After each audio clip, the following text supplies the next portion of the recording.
Hello, Tegan. Hello, Neil Mac. Welcome, welcome. Say hello What's to up, our special everybody? guest. Hey, y'all might know me.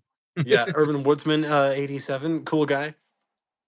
He actually sent me this 80/20.5 right here. I love this knife. Haven't been carrying it a lot because it's D2 and because it's been so hot and humid. But once it gets cooler outside, this thing's gonna be in my pocket consistently. You need I should have sent it to you. I have it. I don't know where it is, but I got from do you remember Crispy Donut Community? Yeah, CDC. Yeah, CDC, you know those guys? Yep. They sent me I forget which one it was. What are those guys' names? Uh Yeah, I forgot what their names are.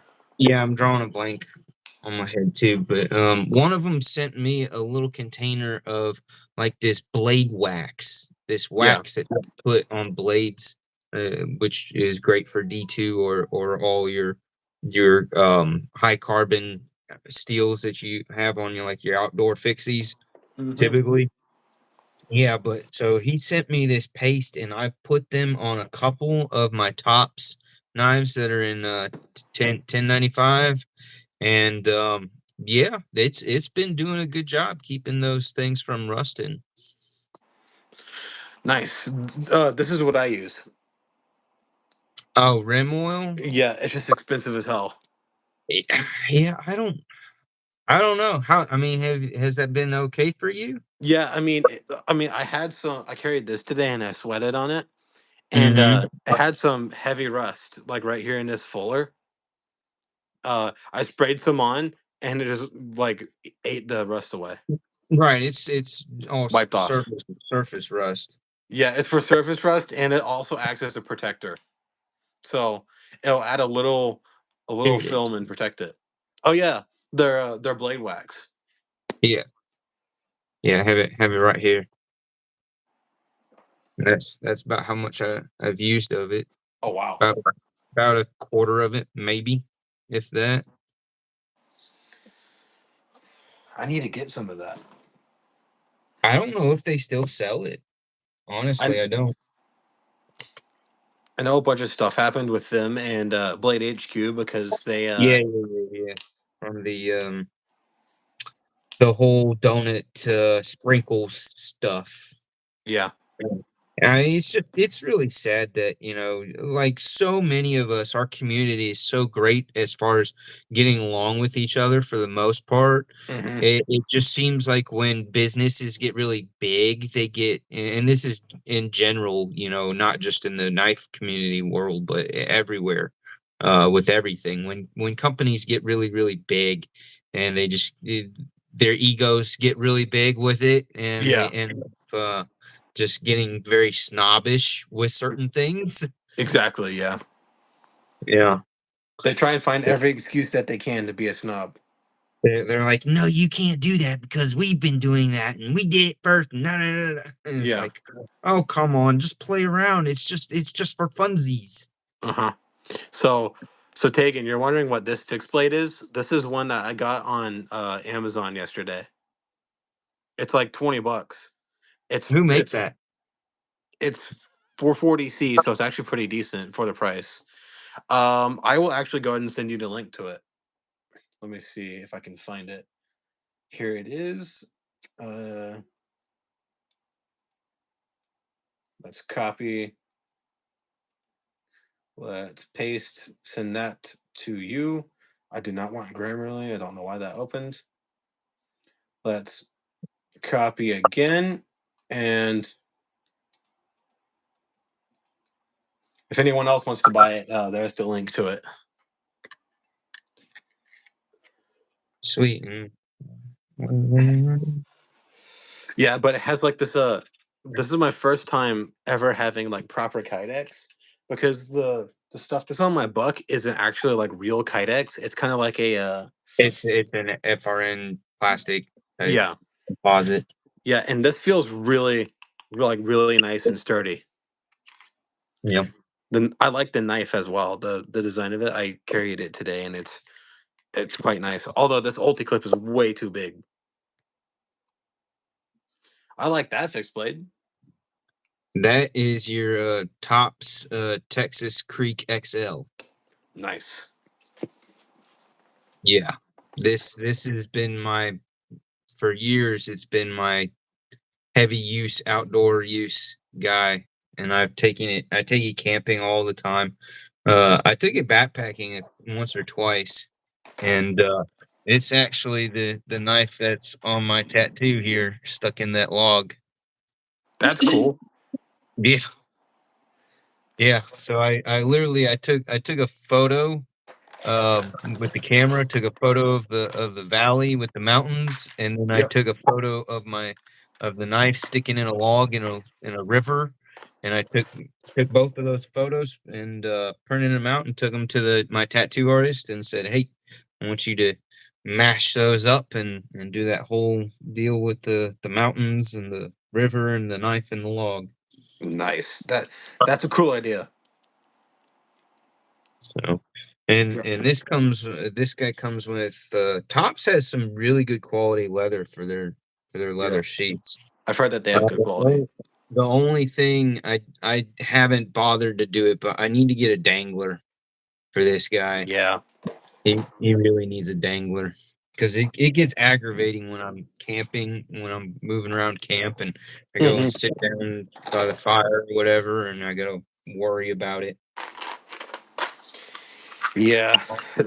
Yeah. I need to get I need to get a dangler for this one, but I also want for this one to get a lefty sheath made for it by someone. Although this is a very good quality leather sheath that came on this, but it's just sad it wasn't originally lefty. Mallory, welcome. Hey, Sid Johnson's welcome. Projectiles are sharp, welcome. What did everyone carry today?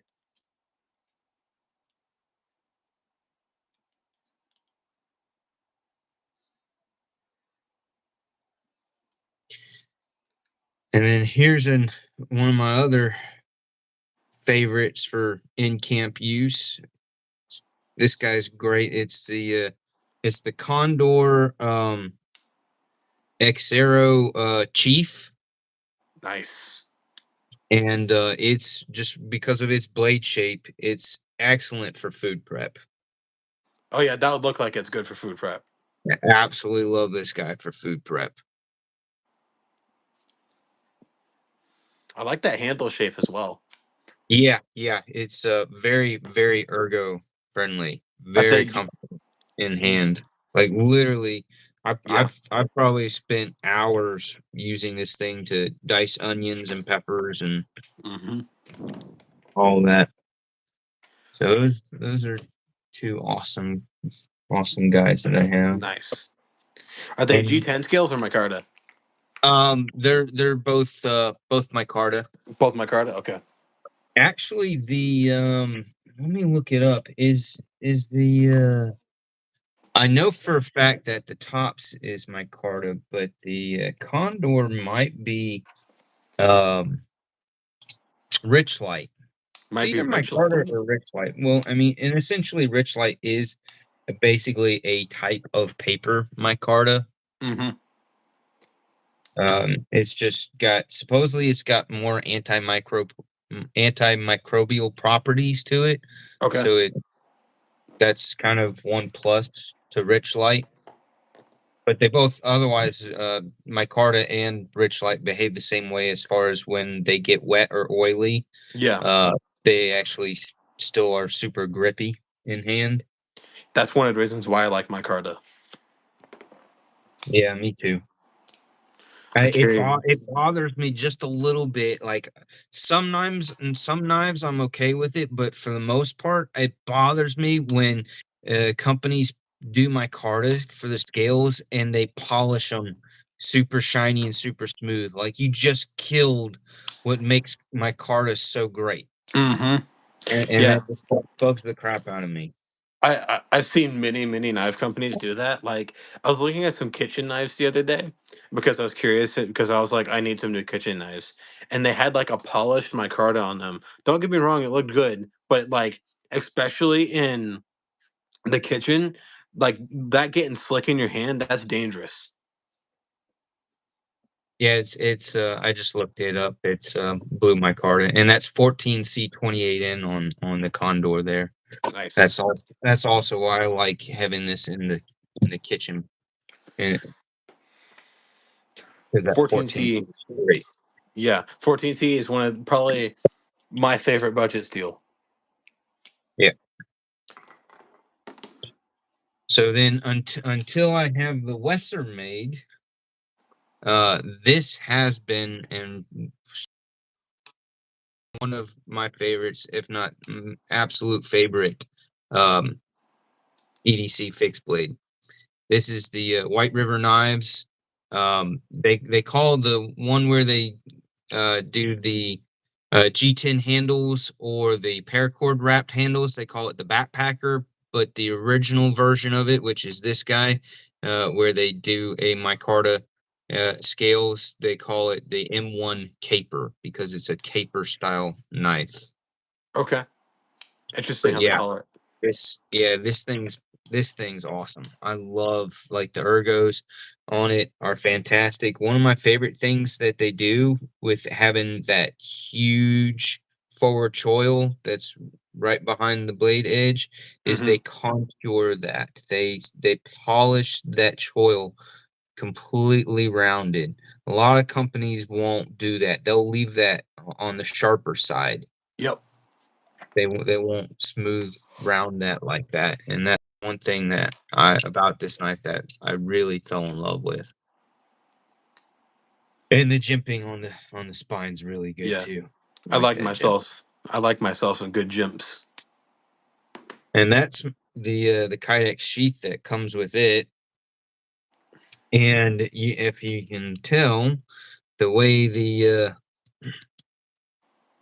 belt clip is set up on here, it's set to have it canted at an angle. Hmm. So when it's riding on my belt, it's angled back, kind of like a pew pew would be on your hip. Yep. Yeah. So it's at that angle. Just makes it a little easier to grab, and then the handle's less likely to catch on stuff. Yeah. So yeah, that's how I rock that guy. Pretty smart. Yeah. And then this one, I'm itching. It's been really hot and there's been a lot going on with the family and everything. But as we start to get into fall weather, I will definitely be getting outdoors. But this guy, I'm itching to check out and see how he does. This is that new composite handle material that's like got the little specks of rubber and stuff in it. Interesting. That's a cool Yeah. material. Yeah, really, really cool material, and like it's grippy when it's dry. So I am a- anxious to get it cutting up vegetables Yeah. and being in the river and maybe fillet of fish or something with it just to test it out and see how much I like that new handle material. Yeah. I like that blade But I shape. think yeah, me too. It's I'm not big with recurves. Yeah. Uh, and none of my folders have any recurves. Hmm. With fixed blade, and I did pick some curved sharpening stones that are doing for sharpening recurves like this. So it'll be fun. It'll be interesting Yeah. to get this guy on the field and really put it through his paces. I like unique blade shapes and unique materials. Yeah, that's part of what's so cool about the things that our parents and grandparents, the knives and the tools that they had, that there was no technology poured into it like there is today. Hmm. Like today, this was today and yesterday. This was the knife that I had. Did you get her some toilet paper, Ryan? So this is I've got a video out on this guy along with a couple of others that are the same brand. It's a newer brand coming from Taiwan. So they're made in Taiwan, and they've got some new interesting takes on some of their locks. They're kind of like, it's basically they've taken the RAM lock from MSI, and along with your Shark lock Yeah. from Spyderco, and kind of made, just taking those two engineering designs and made something a little different that's like spawned off of those two. Yeah, that's cool looking. So yeah, really, really neat. And then it's just sick. Nice. I like that crystallized titanium. Oh, I love it too. So they are doing that. This brand is doing that, and it's S35 VN steel on the blade. Okay. A nice little reverse Tonto blade shape. Beautiful little and it's at least 3¼ inches. It's not a small, it's not a short guy. Yeah. Here's the other one that I have. That's the same brand. That one's cool looking. Yeah, it is. It takes a little bit getting over the fact that it doesn't have a thumb stud or a thumb hole. Uh-huh.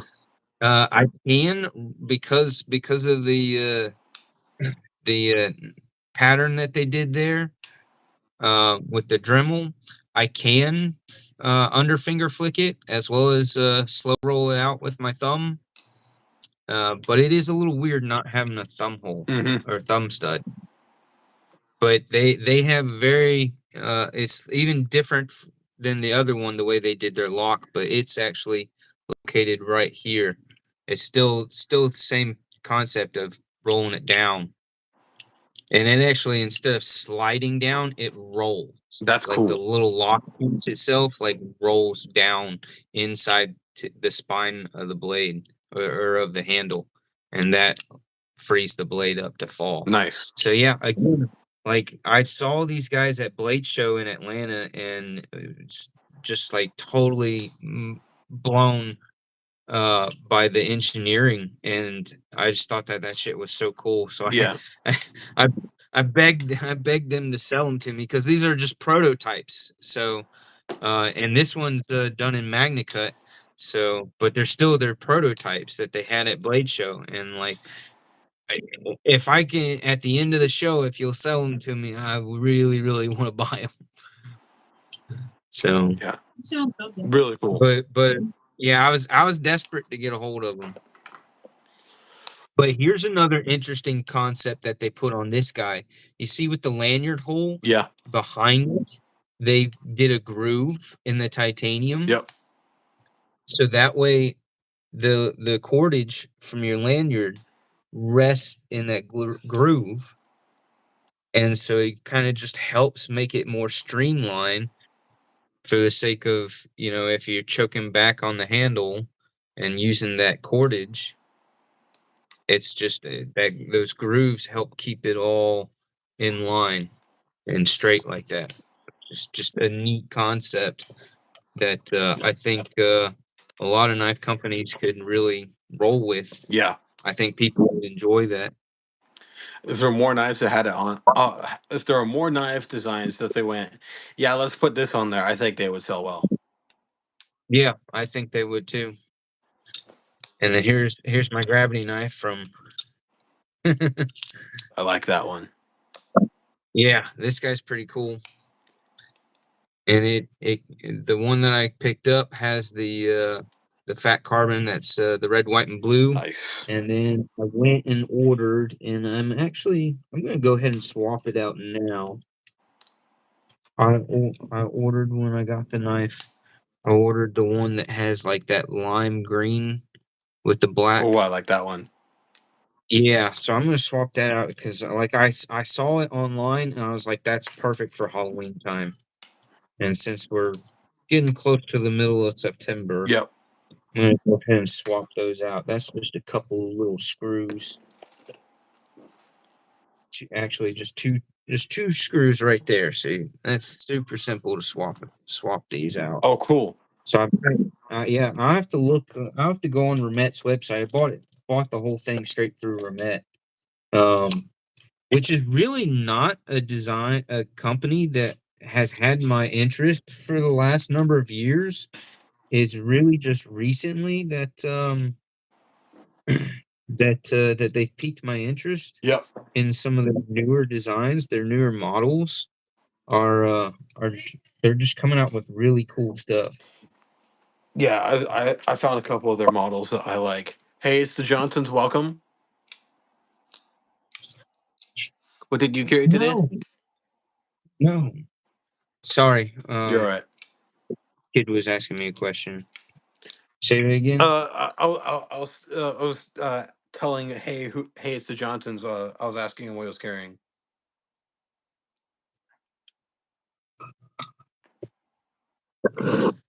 Have you seen these things that NAF sells? Are those like 3D printed? Yeah, they're 3D printed. Those are cool. They're, They hold like all your they're tools and stuff. Yeah, they hold all your tools and all your bits, and they do the little micro bits as well as the regular size bits. Yeah, so I picked up a couple of those. I gave one away on one of my lives not too terribly long ago. Hmm. I actually remember that live. You gave that Oh, away. did you? Yeah, yeah, I gave one away. Gave away one of those and with a whole bunch of other stuff. I'll be doing another giveaway next Friday. Oh hey, it's the Johnsons is carrying the Ferrum Forge Stinger that you sent him. Or Oh, good, good. Does he like it? Like, I carried it for a little bit and just could not. It bothered me too much how thin the handle is. It's a very slim profile knife.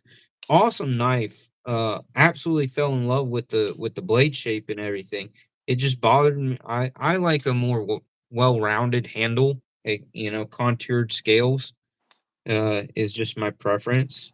And that Farron Forge knife was gifted to me by said Stevie. oh, nice. So again, I'm just DSKSFing it, passing it along. Other people can enjoy it, and Yep. Just like you did me with this one. yep, spreading the love. This knife, Justin Ronan. This knife you can just find on Amazon. I actually, if you look further up in the chat, it's $20 on Amazon. I like that Toxic Storm, Fat Carbon. Yeah, it's pretty sweet, and it's a DLC blade. Oh, the DLC coded. Yeah, uh, it is M390 though, M390. but Okay. Remet supposedly has a really good reputation of doing proper heat treats with their M390. Yeah, I've heard that they have good M390 as well. Ow. But if you ever get a moment, watch Sharif Manganis's rant and rave about crappy M390 and Yeah, Chinese companies that sell that stuff and it's just not good. Like he goes off the deep end. That's something that's been bothered him for years now. is bad M390. Yeah, it's companies taking M390 and doing awful terrible heat treats and that do not bring out M390's qualities, and so it ends up being just a crappy blade. And they match it up with titanium and then sell it for 300 to $400. And it's like it's not worth that if the blade's not good, if it's Exactly. not going Yeah, to do what it's supposed to do. Yeah. it's like this. Here's my other remet. Oh, I like that one. No. Yeah, and this is the one where you push that little gold post there, and see if I can. I don't know if I can do it. And yeah, there we go. So you push it in, and then the outer scale pops off to give you access to the liners Cool. like that. I love engineering. Yeah, yeah. Again, like that's been my thing lately. And then it just pops back on and then slide it back down and it's back on there and it's good to That's a go. really cool design. That allows it to have no visible hardware. Yeah. So you no visible hardware. And it's just cool. It's just fun. Same thing with the other side, like the pocket clips mounted up from the inside as well. So again, no visible hardware. Yep. I like that one.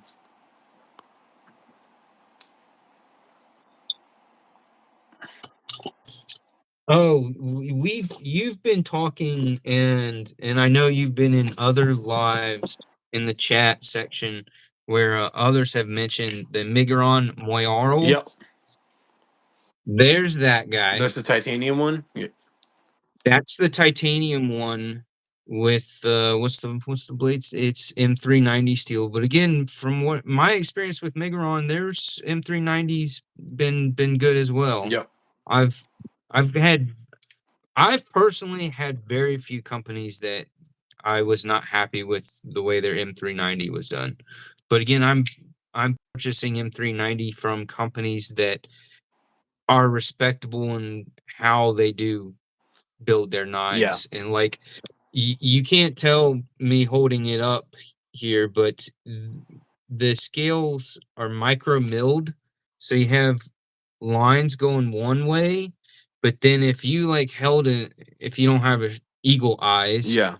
you have to have magnifying glass. But if you hold up a magnifying glass on top of this, there's another milled pattern going between those horizontal milled lines. Damn. So the micro milling has micro milling inside of it. That's cool as hell. And like it took when I got the knife, I had no idea. I don't think anybody had that knew that they had done that to it. But like when you pick it up, because I've got other knives that have some micro milling on it, horizontally like this. But when you put this in your hand and you rub your fingers along it, like you can tell that there's a slight difference in the texture. Like, and that's what made me like put it up in my face, like, what? Yeah. What's going on here? Because it definitely feels like there's something else. Like you don't feel just the one directional lines. You feel another bit of texture element to it. And so that's how I ended up discovering that there's micro milling between those micro milled lines. And I was like, that's insane. Yeah. That's crazy precision to be able to do that. Yeah. But I mean, ergos wise, this handle is fantastic.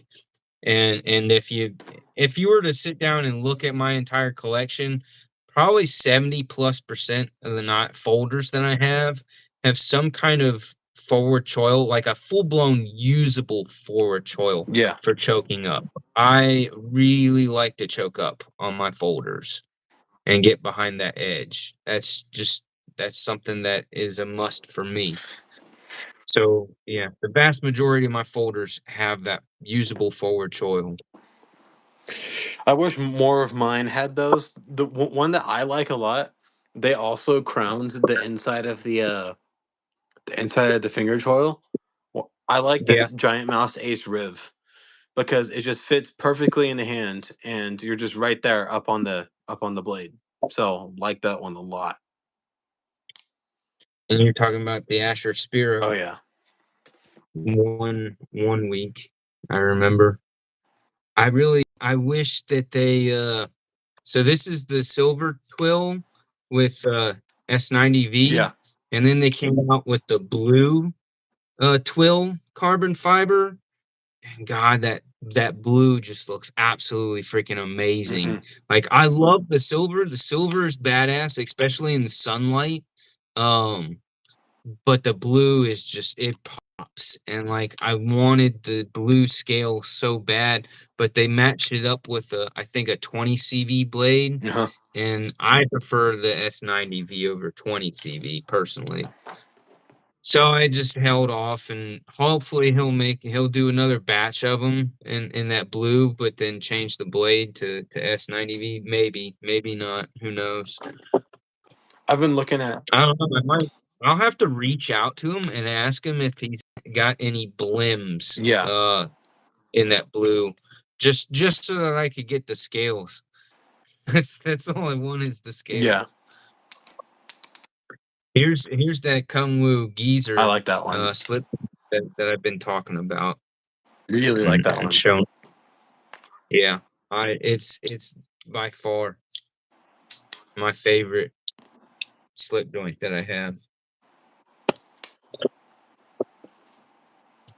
So, the caveman right over here.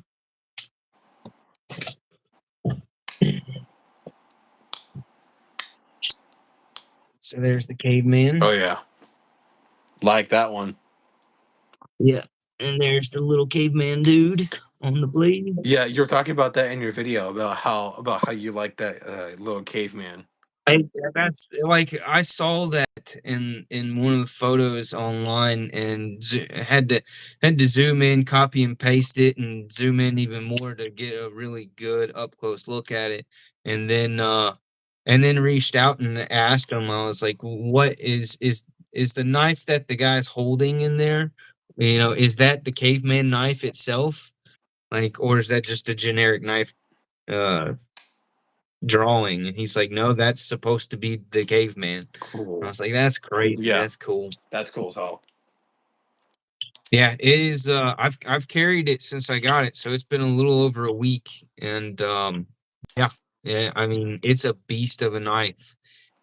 And like I said in my video, it's got a little bit of heft to them. So I know some people, um what's his name, uh one of the other YouTubers. What the heck happened to my computer mouse? I don't know who else would have had that.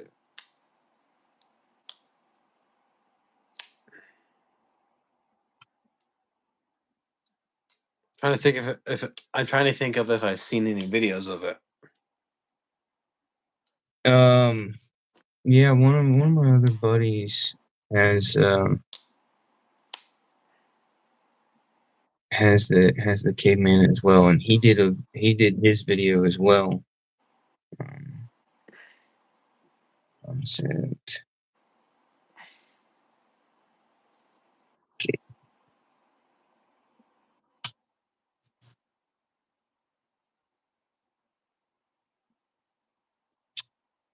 Tri-State did a video on it. Nice Fast did a video on it. KC did. Okay. Uh,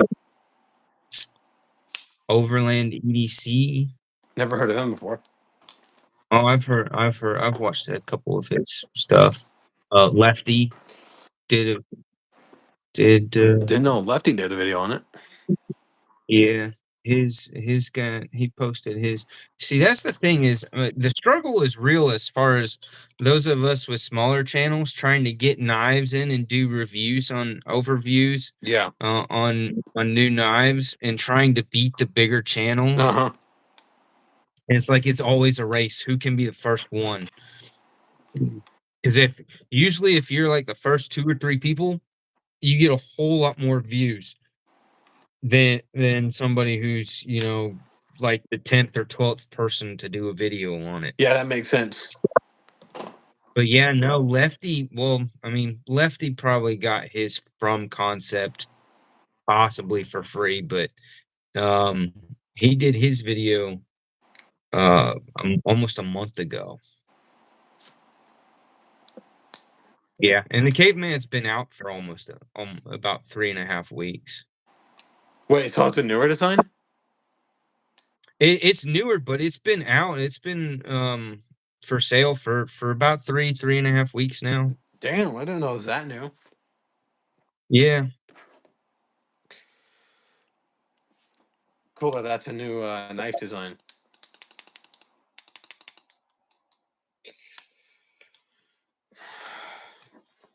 And also that discount code, I have one for Tenable as well. If you want to get like a if you want to get a Tenable or something. Do you have any tentables? I do not, no. Not yet.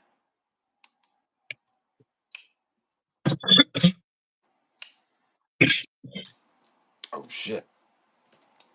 Let me actually look on their website. I think they just came out with a new design. TENA. There it is. That is what I want.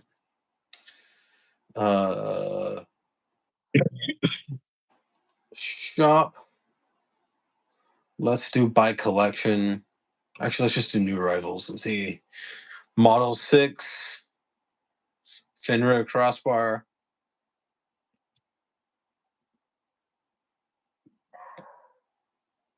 Pretty much just Model 6s and Finras.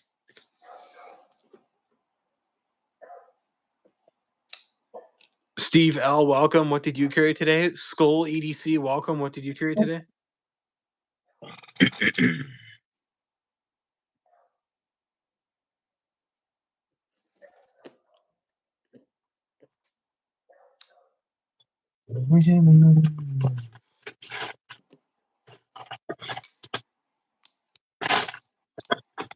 you have any other folders that are cool? Me? Yeah.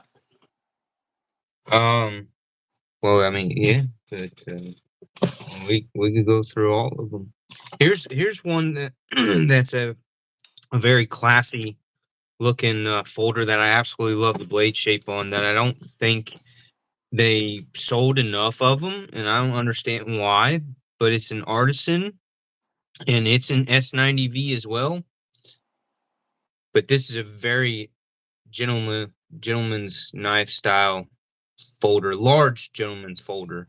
But it's got the Damascus crest right there on the handle Nice, I on like the that one. titanium scales, and it's micro milled as well. But yeah, this is done by Artisan. They usually make a good Just product.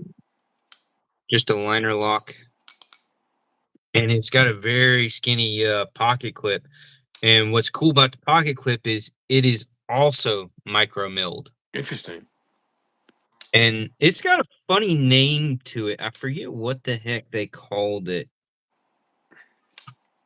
You have to look it up. I'm terrible. And once you get past 200 plus knives, like trying to remember the names of all of them.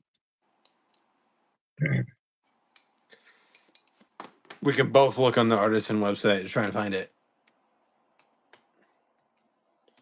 Artisan cutlery. Let's see. Yeah, I think the easiest way to narrow it down would be by blade steel. It's not a new design. It's been out for probably a year or so.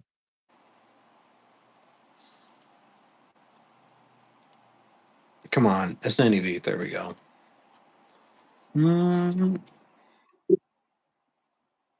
It's called like the Weyden. Yeah, the Weyden, Yeah, that's it. Weyden. And it's got like this weird shaped top flipper that surprisingly works, but it's like a mohawk with a flip up tail at the end of it. And it's that extra little curved flip up tail that really helps roll it out Nice. there quickly. Yeah. So I know plenty of people struggle with front flippers or top flippers. This one is not one to struggle with. Yeah. It is very nicely done. Um yeah, no problem getting that guy open at all. And that's me flipping it right-handed. So again, I know I'm a lefty, but there's so much you can do. You need to get a new breed EDC knife. You need to get a Loot 10 I've heard his stuff is knife. good. Yeah, here's his wingspan, which is my favorite. I love that it's like the sheep's foot and a Nessmuck had a baby. Love that blade shape. Yeah, really cool blade shape. And he also went with the twill carbon fiber, and again his blue looks sick, but he didn't have any with him at Blade Show Atlanta. He just had the silver ones.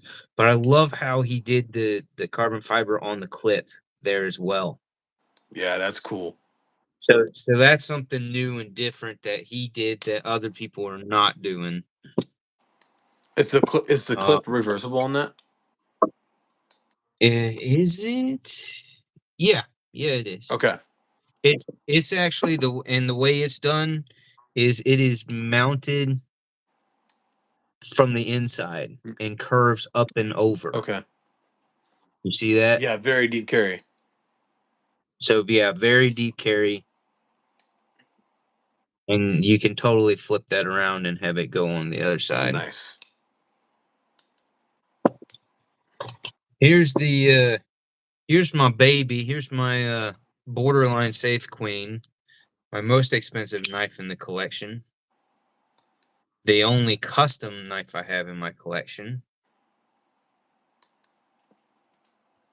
I can't remember which This maker is that is. it's done by Scott Stills, which is Edgy Blade Works. Oh, Edgy. Okay.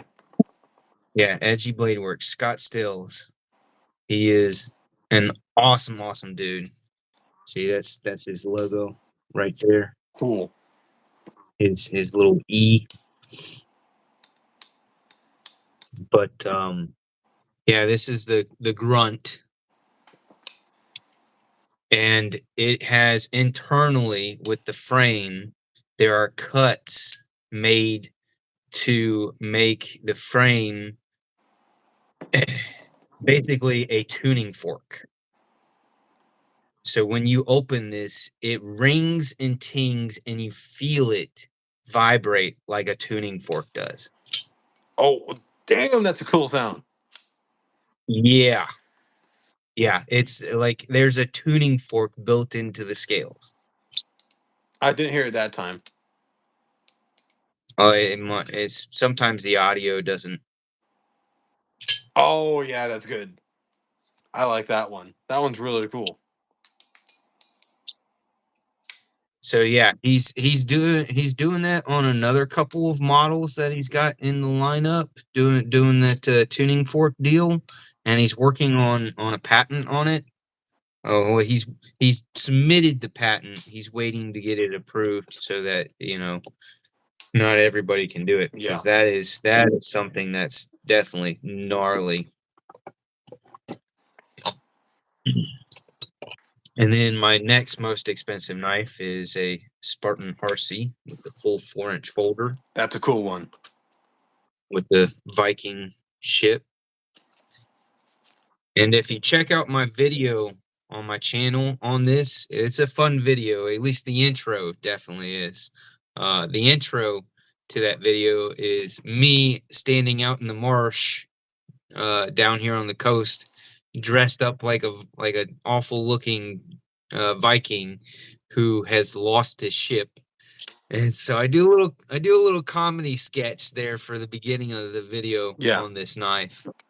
But then I go into the fact that my family has, at least on my father's side, very strong and very far back family history lineage that traces back to Scandinavian Vikings.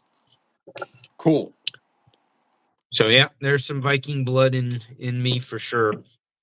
Some of my family originated in Norway and immigrated over here around to like 1608, 1609, something like that. Yeah, so there you go.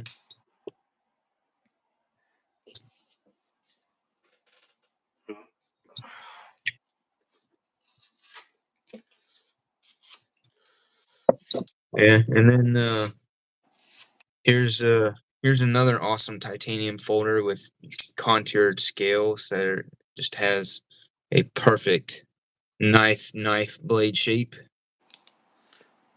Like that one. This is Mangana Steels. This is Sharif's. Oh yeah, knife. Sharif's design. Yep, this is the Aurelia. I actually wanted to get one of those whenever he did a drop, but I didn't have the money at the time. And besides the fact that I know the designer and appreciate what he does and his designs and everything else, the reason why I really pulled the trigger on this was what he does with the pocket clip milling. You see how it's a fairly thin pocket clip? Yeah. But it's recessed into its own little milled pocket. Interesting that. So that allows a thin clip to be able to still have amazing retention on your thinner pant material. So if you're somebody who wears gym shorts an awful lot, or your summertime shorts that are just that real thin parachute like fabric material, just very, very thin pocket material, Yep. this knife has amazing pocket retention because of the way he did that. Smart design.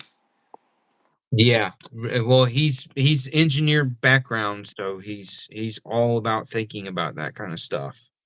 And I was so proud of him and so happy for him for coming out with that. Eventually, some other designers, some other companies are going to do this too, Yeah. are going to venture into that realm as well. But at least he can be able to say that he was the first. Yep. Which is cool. Yeah, very cool. Oh.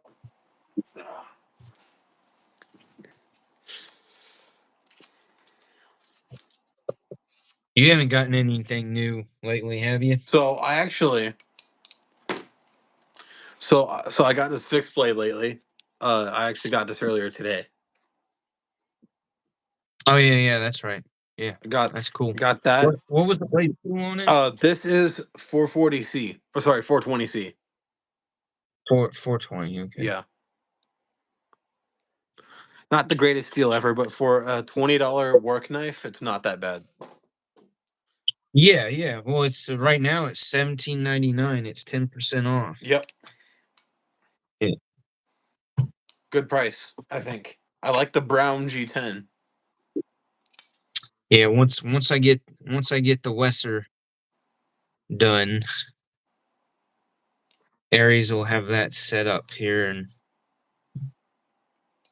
he's also working on a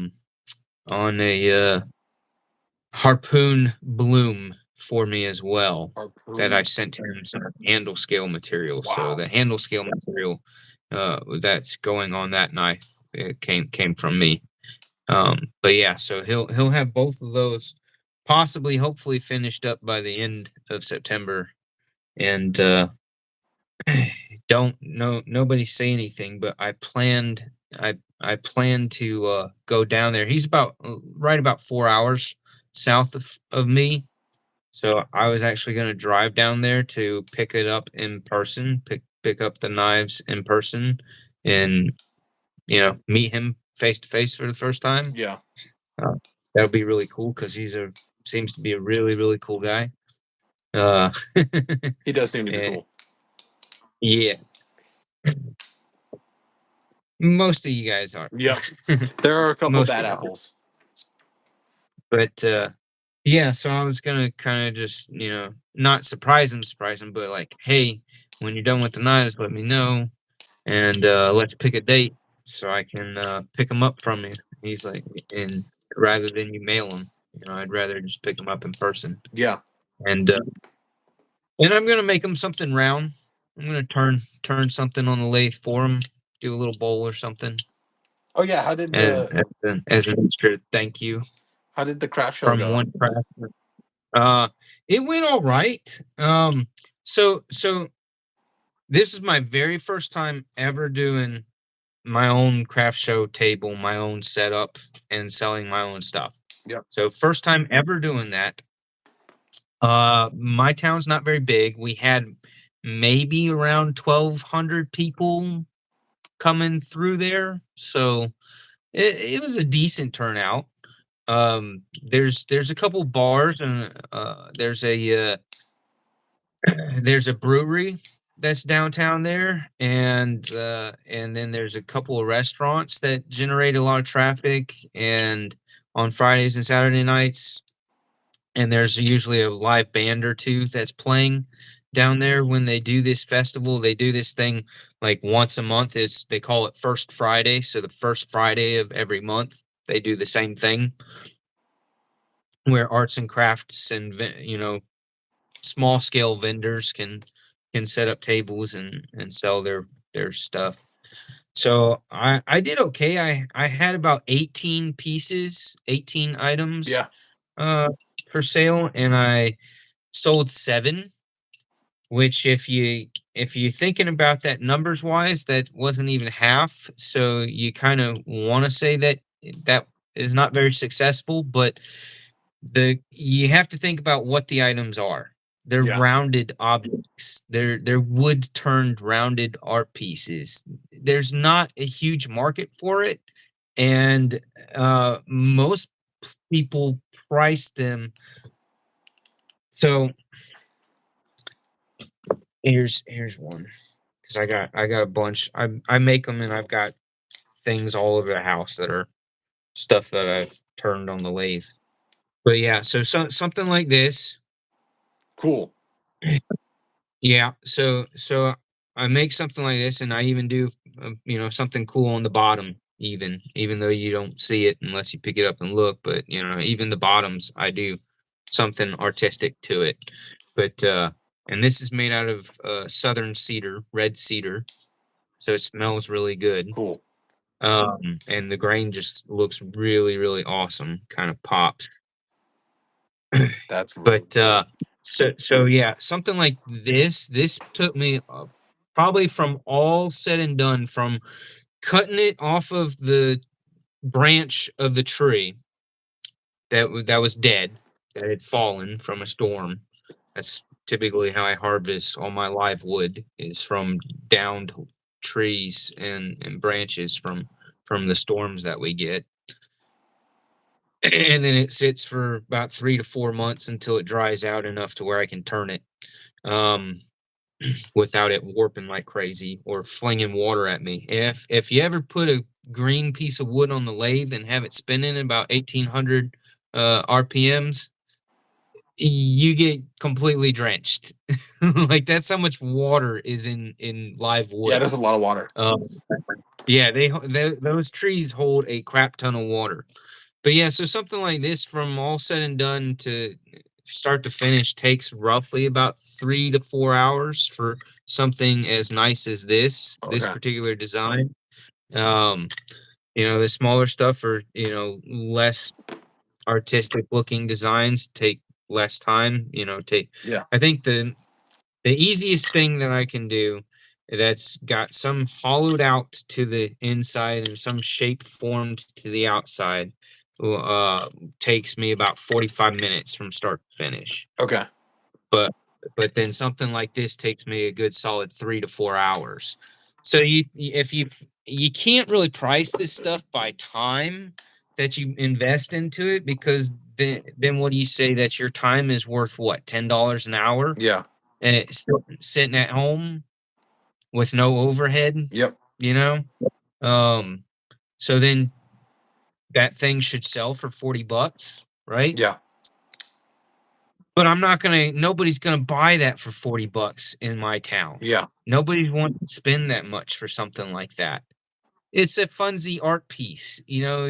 Some rare people will appreciate the artistic work and the amount of time spent doing it, and I might possibly get somebody to spend 30 to 40 bucks on it. But for the most part, in order to sell that, I've got to price it at around 20. Yeah. And so I can't price it based off of what I valued my time plus materials and everything else. I've got to price it with the mindset of what are people in my area willing to pay for something like that. Yeah. Makes sense. Yeah. So yeah, it deserves 40, 50 bucks, but reality, I'm not going to sell it unless I price it for 25 to $20. Yeah, makes sense due to the demand of the market. Right. So I've been in craft shows, art festivals, and places that sell stuff like that, all over the country. My parents, my family, we traveled a lot. So I've been in every single state in the United States, and not just driving through it, but actually stopped and visited places, did sightseeing, stayed the night, that kind of thing. So I can say that I've been in every single state. And so we've been to my mom loves arts and crafts. She loves festivals and fairs and music and that all that crap. So I've been to plenty of them. And my dad and he reassured me when he asked me how I did the other night, and I was like, "Yeah, I did. It's what happened. It is what it is." And he's like, "You don't be upset about that. Like you sold almost half, about 40% of your stuff." And he's like, "You remember going to those things and walking by those tables where people have wood art, Yeah. and they won't sell but maybe one or two items, and they pay for $100 to set up a booth, Yeah. to set up a table, and they might they might break even at the end of the day. So the fact that I didn't have to pay to set up my table to do a booth, um, it's free to be a vendor down there. So there's no cost and no harm in me going out there and trying. Yeah. Uh, and to make over $100 on my very first go, I guess that's a win. Yeah, I call that a I win. guess that's a yeah. I gotta try to tell myself that every day. Yeah. I was just hoping to sell one or two more pieces. Yeah. I just it would have been I would have been really tickled. I would have been super happy if I had sold half of what I brought. Yeah. It just would have felt a little bit stronger of a win, Yeah. At least you but sold I did something. good. Yeah. The positive thing is that I sold more than one or two. Exactly. I didn't bomb. Yeah, exactly. So Uh, so I did. My takeaway is, yeah, I didn't bomb. I actually had some success, and two, it was a learning opportunity to figure out of all the different types of things that I turn and make, which ones my market yeah. locally is demanding based off of the first three that sold. Yeah. Were actually my slightly larger pieces, and they were bowl type bowls. I had one that was like what I just showed you, kind of like a little chalice bowl. Yeah.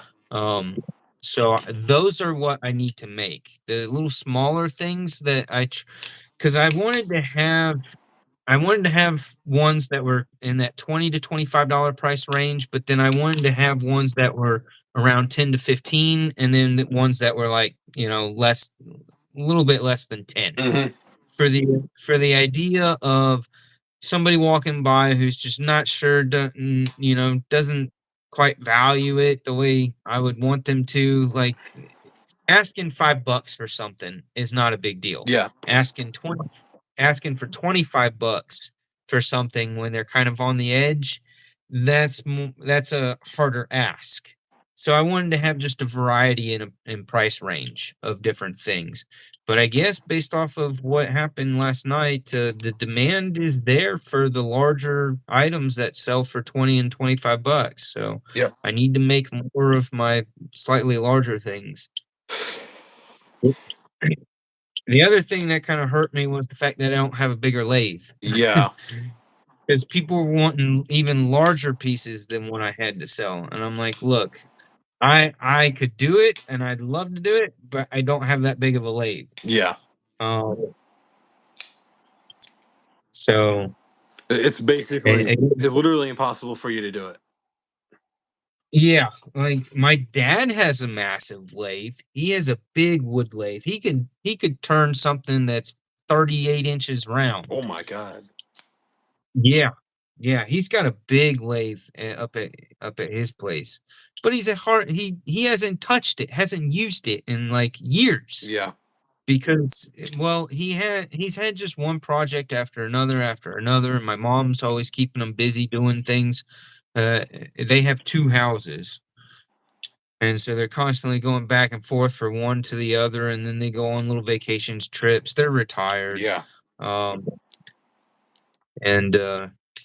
and so she's always got him tied up with something. So like, hopefully, with me doing this art show last night and making a bunch of a decent quantity, that is the first time I've ever made in a 3.5 week time frame turned 16 pieces. I turned two of the pieces that I had for sale. I had turned months ago, but and just had sitting around. Yeah. But yeah, I turned like 16 pieces in 3 weeks, and that's a lot. That's some serious cranking out numbers for somebody who has a part-time job and 6 kids to deal with. Yeah. So yeah, that was a lot of wood turning in a relatively short period of time. But hopefully, my dad will inspire my dad to hey, hold the phone for a minute, let me get on my lathe and do something. Yeah. Because I like the stuff that he spits out. I love that he can make much bigger stuff than I can. So I'm actually looking to get made like a kind of uh like a technically a cup that deep and around that wide to put pens and pencils in. Yeah.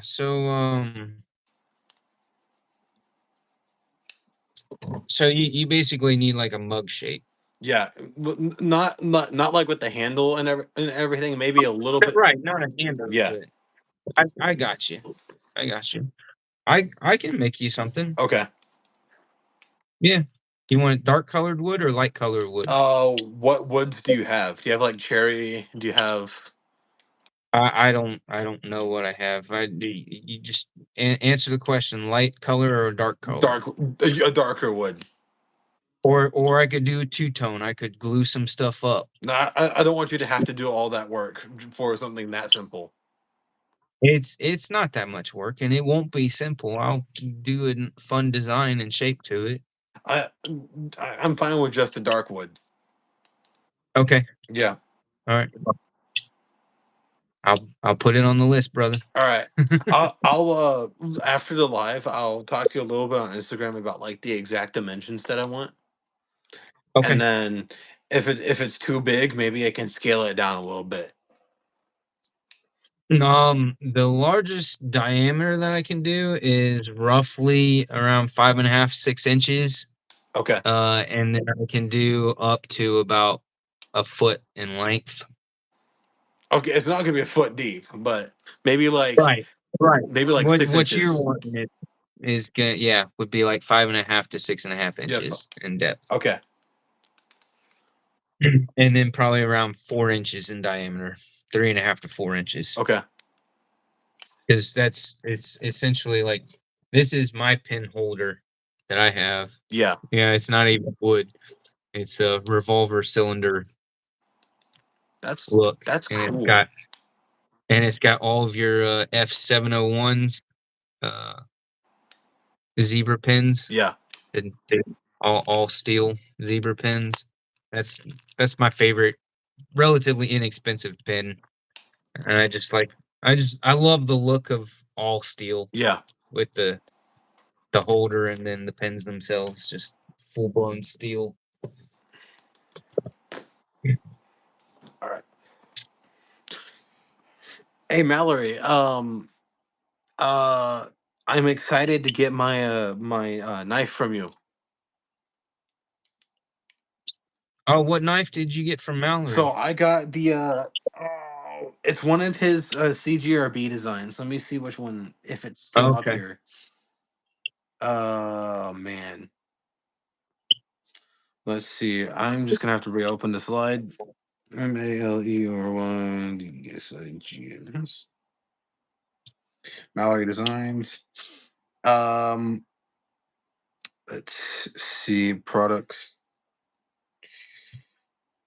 It is the small Centros.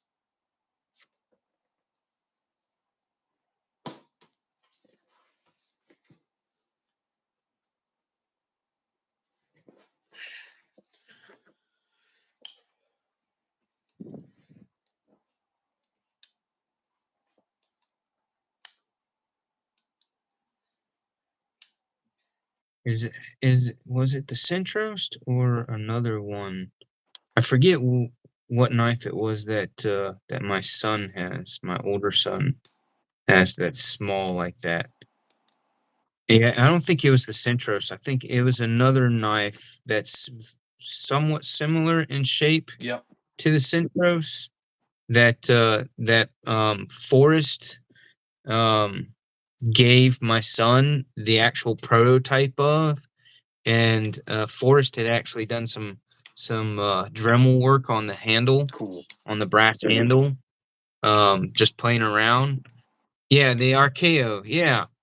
Dylan, do you remember at Blade Show my son coming up to you and showing that to you, the prototype? That's my boy Cody. He was so thrilled, man, to meet you face to face, to make that connection with the knife, to meet the designer. You really made his day, man. You really made his day. He came and tracked me down, and he's like, had to tell me all about it and tell me how cool you were and down to earth you were, and I was happy for him. Yeah, he really appreciated that. That's cool. Meant a lot to him. That was kind of like me whenever, because I'm not sure if you have any Chavez knives, but at Blade Texas, Ramon Chavez was there, and whenever I was talking to him, in my head I was fanboying out because I was like, this is Ramon Chavez that I am talking Yeah. to, like the legend himself, Ramon Chavez. Have you met oh I mean, well, you've not gone to a Blade show yet, have I you? went to Texas earlier this year. Oh, you went to Texas, Yeah. okay. Um and did you meet Protech was there, right? Heretic was there. I'm not sure if Protech was. So David, I forget what his last name is. Um but David is his first name, from Protech Knives. He actually, yeah, Dave Wattenberg. Okay. Yeah, Oh yeah, I know his name. I know that name now. founder. Yeah, the founder and president of Protech. He actually, I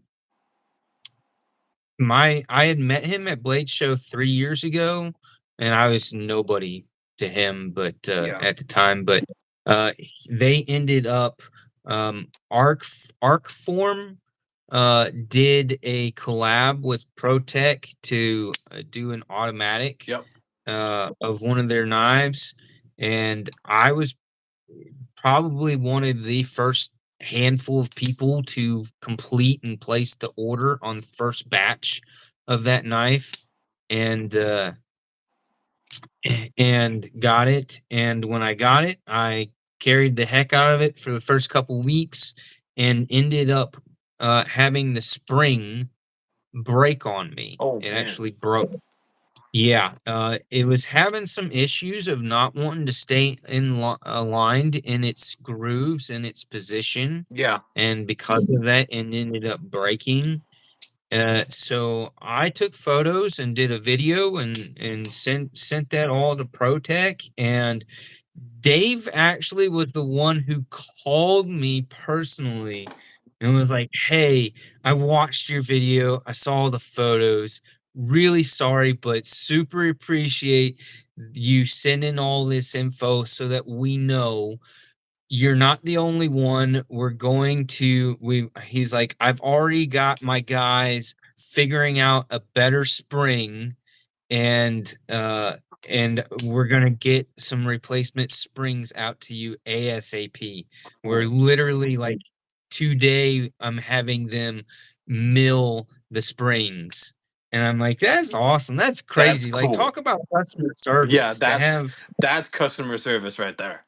yeah, like to have the founder and president of ProTech call you personally. Yeah. Yeah, so that was one heck of an experience. And so here's the ProTech oligarch. This is probably my favorite ProTech of all of them right now. Cool design. Yeah, really dig this guy. And one thing that's awesome about ProTech is how snappy they are. But What? And I'm having a brain fart again on the name of the knife. But what's the Arc Form Protec uh, collab? The Slim Foot. That's the name of it. Slimfoot. The Slim. Okay. Yeah. So there was actually like small like private dealers there that had knives, and they were selling one of those. Oh, really? Yeah, Yeah. they were charging way too much for it, but Oh, I'm sure they were. that's private dealers for you. They charge way too much money. Right. Who's your favorite knife brand, knife company? Well, I have 3 QSP penguins, so I like QSP. Um, Yeah. I really like Rosecraft for the money. For I know you're not like the biggest slip joint guy, and neither am I. But for the money, some of the best fit and finish that you'll ever get is with Rosecraft. They make just fantastic knives, and I love my Hogue Deca. I love my Spyderco. It's hard to choose a number one favorite brand, like out of all of them, just because there's so many that are good out there. Well, I kind of crush on one particular brand, and most people who know me know my channel. They know which knife that, which company that is, and particularly which knife is the one. This is literally the knife, and this is not the one that I actually carry every day. Is over in my pants pocket in my blue jeans, but this is my second one that's still pristine and unused. But this is the OTF Oh, that from one. Yeah, EMP EDC. Yes. So John is the fellow that is EMP EDC, and this is the Pulse. And so such an awesome OTF that I absolutely love. And I love it so much, and he loves it so much that he did an XL that's version. so cool. I want one of those. I want one of those chubby So, ones. so yeah, this is the big OTF chode. Yeah. Yeah, it's massive. It's hilariously awesome. Um, but so yeah, that's the knife, the OTF that I have crushed over since he first came out with the first original version of it. And then he came out with, well, actually, the first knife I bought from EMP EDC is the Thick Boy. That's a cool one. Yeah. And this is the OG version. He redesigned the way the choil is to give you a little bit more edge. He shifted the choil back a little bit and incorporated it into the handle a little bit more Yeah. so that you could get just a little bit more blade edge. But this is the OG version of it that's, full finger choil, a little bit less blade, but yeah, so this is the Thick Boy. So that started me off on my EMP EDC obsession. And then I got the OTF. Or did I get the relative before the OTF? I think I got the relative before the OTF, maybe. But this is the relative. Cool one as well. Yeah, and it's a dual grind, and it's also hollow ground. It's a very, very nice hollow grind. I can see the hollow just looking at it. Yeah, yeah, it's gnarly. It's a sweet little slicer. So I've got that, and then I went and actually at Blade Show, not this year, but last year at Blade Show, he gifted me this one. This is the Warncliffe Nimble Cool. with the frag titanium battle finish worn frag titanium. That's a cool one. And then he's got one that I didn't buy when they came out with them, the first couple runs of them, because I was really, for the most part, I'm pretty much anti Tonto blades. I don't care for Tonto blades. I've never enjoyed having them or using them. Even in a tactical aspect, I prefer a dagger shaped blade. Yeah. Uh, well over a Tonto blade. Um, so yeah, I don't really do Tontos, but he does have a knife design called the Ronin, and the Ronin is, if I were going to buy a Tonto, and I've told him he needs to, he's actually done some drawings, some renderings, and then probably at this point, I'm sure he's had his OEM do some prototypes, but he's doing a slightly different version of the Ronin. So I'll be excited when he announces that those are going to happen.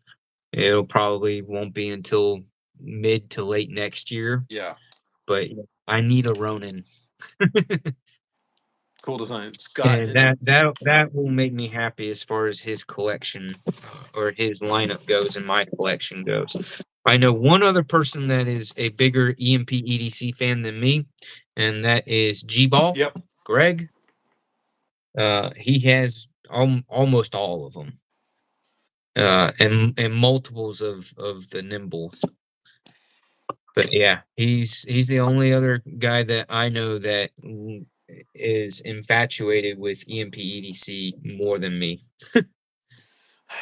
And that's saying something for a guy who carries one of these every day of his life.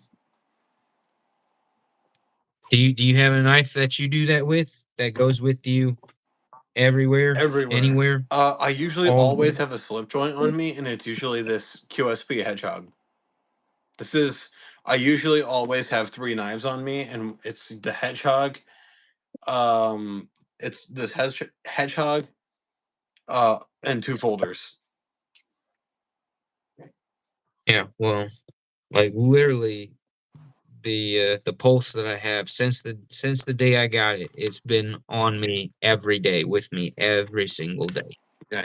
And I've made it a goal. Well, not just a goal, it's a must. It's an objective that I use it to cut something absolutely every day.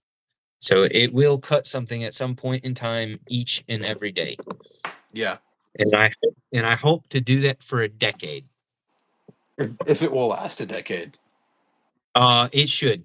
Yeah. I will probably have to replace the springs. When I bought the second one, because I got two. Um I got the pre-order drop when he did for the first run. He did it as a pre-order, so I got the pre-order, and then once he did a drop after all the pre-orders were fulfilled and shipments sent out and everything, and he did an actual drop on his web page. And so when he did the drop on his webpage, I was like, I love this thing that much. I don't see a reason why not to get a second one. Yeah. So that way I have this knife for like the next 40 years of my life. Makes sense. So yeah. So I ended up buying two, and that's the original version. Both of those are from the original version. He's used like two different companies now that are American made companies. Um and then he changed them up a little bit from the OG version. He made some minor modifications by like his third or fourth batch of them. It's usually what you do. Yep. Yep, that's usually how it goes. You get enough feedback to, make it worth your time to change something. Yeah. But yeah, so that's the only knife company that I've actually ever like crushed on. Otherwise, my top ones are Spyderco. I absolutely love. Uh, I have like maybe 6 or 7 Spydercos, and there's 3 of them that are like absolute favorites that I constantly rotate through. And one of those One of those is the smock. I absolutely love the smock. And then my absolute favorite is the Capara. Right here, Nice. this Yeah. the Capara. And it's got your it's compression lock. Now, since you're a dedicated lefty, you don't really care for compression locks, do you? If I got one of those little button add-ons, it'd be better because then it'd kind of be like a button lock. Right. But But otherwise, in order to like you have it in your left hand, yeah. right? Hmm. When you're using it, and then you turn it, and to keep your hands away from the blade, you got to manipulate it into your hand like this, so that on the back side, it's your thumb that's hitting that compression lock Yeah. to get it to drop like that. And so, like, you're literally holding on to very, very little of the handle. That's what. And that's why it's really important for me to have a grippy micarta handle scales on these, so that on my compression locks, so that if I want to do it left-handed, I get good traction and a good grip in that little tiny pinch grip. Yeah, that's what I was Otherwise, talking to Tegan otherwise about. with your with your right hand, you can have all of that, all of your digits on the Yeah. scale, and then it's your pointer finger that's hitting that compression lock. So yeah, you get the Hmm. compression lock is really designed for right-handers, not lefties. Yeah. I wonder if that's why they make those little button add-ons is for So lefties. that's why they did the buttons. And yeah, Yeah. Spyderco, as far as I know, Spyderco was the first one to do that with the smock. Is do a button release for your compression Yeah. lock. Um, so yeah, that's probably the biggest reason why I love the smock, is because of that, and then the blade shape and the fact that it's hollow ground. Um, made me absolutely love the smock. It's over on the other side of the room in my other case. Scott N said, "Urban, what if you turned acrylics or the such? You could make some swirly fun too." So, yeah, interesting enough with that. uh, when you go to that type of material, you have to run away from your high speed steel chisels, and you have to switch the chisels that you're using to your carbine tip bladed chisels, because the friction with the heat of the high stainless steel is too much, and it actually turns those materials to mush. Interesting. Yeah, so I only have high speed steel chisels for my wood turning lathe. So I really and I don't want to invest into those other types of chisels in order to do that. But yeah, like one day, maybe at some point when I get some inheritance money, I'll get a much bigger lathe and a whole new realm of tools and chisels and chucks and drills and all that stuff, and go to town more on that. But until something crazy happens, I'm kind of stuck with the limitations I have. Yep. I would really love, before doing acrylics, I'd love to just, one thing that's fascinated me is watching videos of guys turning, is the your colored pencils. You take your kid's pack of colored pencils, band them up together, and then epoxy resin them all together Yeah. into one solid block. And then you throw that up there on the lathe, and you go to town and create stuff, and all those colors come out, and that looks freaking amazing. And it's dirt cheap, because we're talking about, 2 or 3 packs of colored pencils. Doesn't cost much for It's that. probably like five And then bucks. yeah, you put maybe 6, 7 bucks into the wood material, the pencils, and then another, then you're not using but maybe $10, $12 worth of epoxy. Yeah. Yeah, but once you get to that, you can't really use your high speed steel chisels. You got to go to the carbide tip ones, Makes and sense. that's more money. Scott Scott In said Urban must have flicked that EMP EDC 2000X just at 2000 times. Sorry, the EMP EDC 2000 times just at Blade Show alone. Nobody was at the Blade Show booth flicking than Urban. Yeah, I was. I was just like I hung out at his booth and was playing around with that. That was the year that he had them, and they were just prototypes. They weren't because again he was doing pre-orders after like a couple months after Blade Show was done. But yeah, no, I hung out at his booth a lot. I kept going back, circling around, and going back and getting my little fix by just sitting there and fidgeting with it over and over and over again. Yeah, I that particular OTF had me gushing for a while, for a long while. Yeah. I don't know. I just couldn't I cannot tell you, could never tell you what it is about it exactly. I can't pinpoint one thing about it that makes me grin the way it Yeah. does. I don't know. I could not tell you. It's just cool. It's just that particular one out of all the OTFs out there, that particular one just tickles my fancy better than any other. Yeah. I've uh I've actually been looking for one of those. Those EMP EDC. He calls it the Pulse, right? Yes. But every time I look, they're out of stock. Every single time I look, and it's honestly my favorite uh, OTF design because most OTF designs are like tactical designs. That's an actual EDC OTF design, He's actually oh no, that's the Pulse R.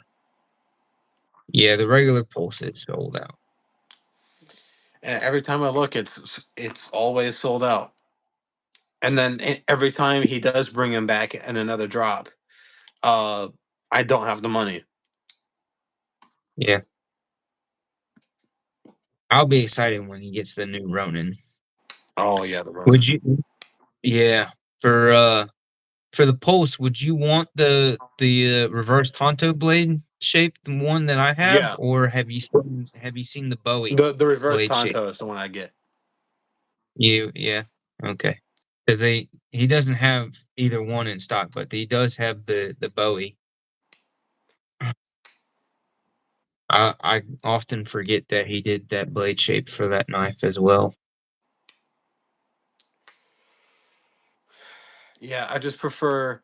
You can tell that I like sheep's foots, Yeah, judging on how many of them I have up here. yeah, me too. Your sheep's foot and your Warncliffs, anything um that has just a slight belly to the blade edge or no belly at all. Yeah, because I'm going to use this Spyderco tenacious as an example. I like to use the most of my knives that I normally use is this far on the Right. front, and I'm using the front of my knife. But in order to get to the tip of this tenacious, I have to angle my wrist like Right. You this. have to yank your wrist like Yeah. crazy to get to it. Meanwhile, with something like this penguin, which has the low tip, I barely have to angle my wrist with this penguin, compared to something like the tenacious. Excuse me, man. This is the Knoll Knives Voodoo. I crushed over this guy for a while as That's a well. nice one. Apparently, apparently a Blade Show Atlanta. Apparently, one of those got stolen. One of the prototypes Oh for yeah. the because they were doing like an XL version of that, and someone Mhm. just stole one of the XL ones. It's kind of sad. Yeah. Well, this one originally when I bought it at from them, it had a brown it's still micarta handle scale, Oh, but it mini. was Okay. just just I forget whether it was brown or if it was natural micarta, Yeah. but and then it had a satin blade. And so I actually dyed the handle a very dark blue, Yeah. like a midnight blue, and then I did the acid wash uh, treatment to the blade and darkened the blade. Cool acid wash. But, yeah. So like because to me like in my photo for the video, the thumbnail for my video on this knife, I've got this thing laying on a table with a whole bunch of Halloween stuff around it, Yeah. uh, because I mean the name is voodoo, so I totally wanted it to be that mysterious, dark, eerie look to it. Yeah, that's cool. CJ, I don't remember hearing that anyone stole a Marfion custom at Blade, Texas. I didn't know that. Oh, Yeah, you went both days, so he would know. there's always somebody stealing something at the shows like that. And working in retail, it gets frustrating on a regular basis. Yeah. As an employee, seeing the stuff that people steal, like and leaving the empty packages behind or whatever. Yeah. Um, I'm just like some of the stuff. About half of it, at least at Lowe's or when I worked at Academy Sports, it was such small stuff that those thieves are not thieves because they really want the items or need the items and don't have the money to pay for it. They steal it because they have the addiction. The theft is an addiction Yeah. for them. They get that natural high off of it, and then it becomes something that they've got to do every once in a while. So sometimes it's just a matter of stealing, a couple of Sharpie markers, Yeah. or a tube of glue. Like it's stupid stuff that they're stealing, but they've got to, get that fix. Makes sense. Yeah. And that's really frustrating, but it's also super frustrating. Like at Lowe's, we've got to lock up behind caged bars, um, doors, our wire, your house wire. Yeah. We've got to lock that stuff up because people want to come in within the last 30-40 minutes of the store being open, and they get one of those big black tote bins Yeah. and throw a whole bunch of wire and power tools and stuff in it, and then walk right out the door Mm-hmm. with $2,000-3,000 worth of stuff in one of those storage bins. Yeah, that's why Walmart has to lock up a bunch of stuff now, like spray paint, deodorant, like pharmaceutical stuff. The knives at Well, my that's Walmart are locked up. yeah. Well, the pharmaceuticals and the spray paint, that's all because that's got the chemicals that people get high off of Yeah. and end up in the emergency room. Yep. But yeah, it's really frustrating. That's one of my biggest. I have like 3 or 4 main things that like push my button out of the handful of things that push me the hardest, that drive me absolutely raving mad about, and stealing is one of them. Yeah. Lying to my face is another one. I can't Yep. stand when people purposefully lie to my face where like they know that I know that they're throwing me a full-blown lie and they don't care. They don't have enough respect for themselves or for me to if you don't want to tell me the truth, then don't tell me the truth. Yeah. But don't sit there and come up with some stupid ass lie and treat me like I'm a dumbass and don't know that you're lying to me. Yeah. Like that bothers me so freaking much. So yeah, lying and stealing and cheating, those are pretty much my main things. Yep. And then just being downright disrespectful. Hmm. Downright disrespectful. I've dealt with that before. Just people just disrespecting me straight to my face. Yeah, it's like I've done absolutely nothing to you, said nothing to you, not even looked at you in a way that warrants you treating me like that. Yeah. Yeah. But yeah, so I mean, all the kids know it. So naturally, that's what when they really really want to push me, Yeah. because I'm a pretty patient parent. I'm a pretty patient guy. I can put up with. I can tolerate a lot. Yeah. Yeah, you would know if you spent half a day with my mom. I can put up with a lot. I've heard stories about your mom. I remember you've told stories about her on your lives before. I can't stand that woman. Yeah. uh, but yeah, no. So that was actually um one of the last good conversations I had with my grandfather before he passed away, and this was about a decade ago. Um, my last good conversation with him before he was bedridden, he complimented me with probably the greatest compliment that he's ever given me. And Yeah. he told me again, I'm ad libbing, but he told me something along the lines of how amazed he is with how much I've grown, not just grown as a parent, as a person, Yeah. and matured as an adult, but how much patience I have as a father Yeah. with my children. And in that moment, the accepting praise, the accepting uh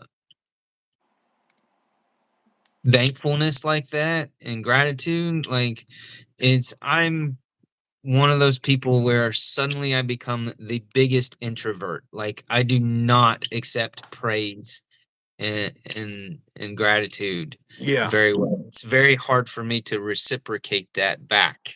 That to convey that it means a lot to me when you say something like that to me Yep. or about me.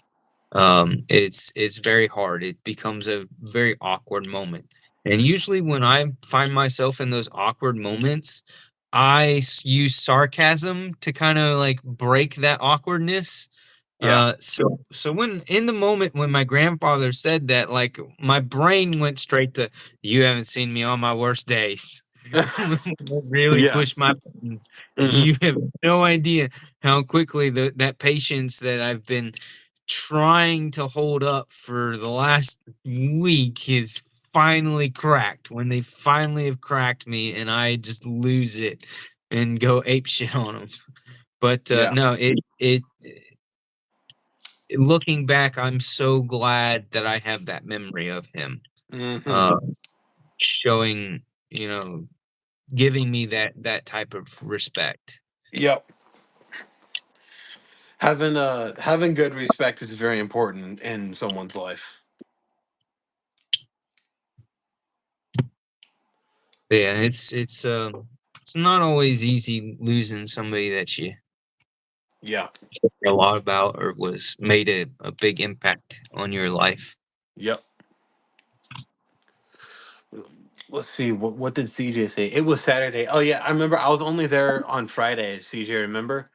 I was only there for one day. It was Friday. So yeah. So man, still on Saturday. Damn. And the cops were there and everything. Shit. Someone stole the hardware off of Sharif's knife right from the Kaiser table. Holy shit. Just like nick the hardware off his knife. That's crazy.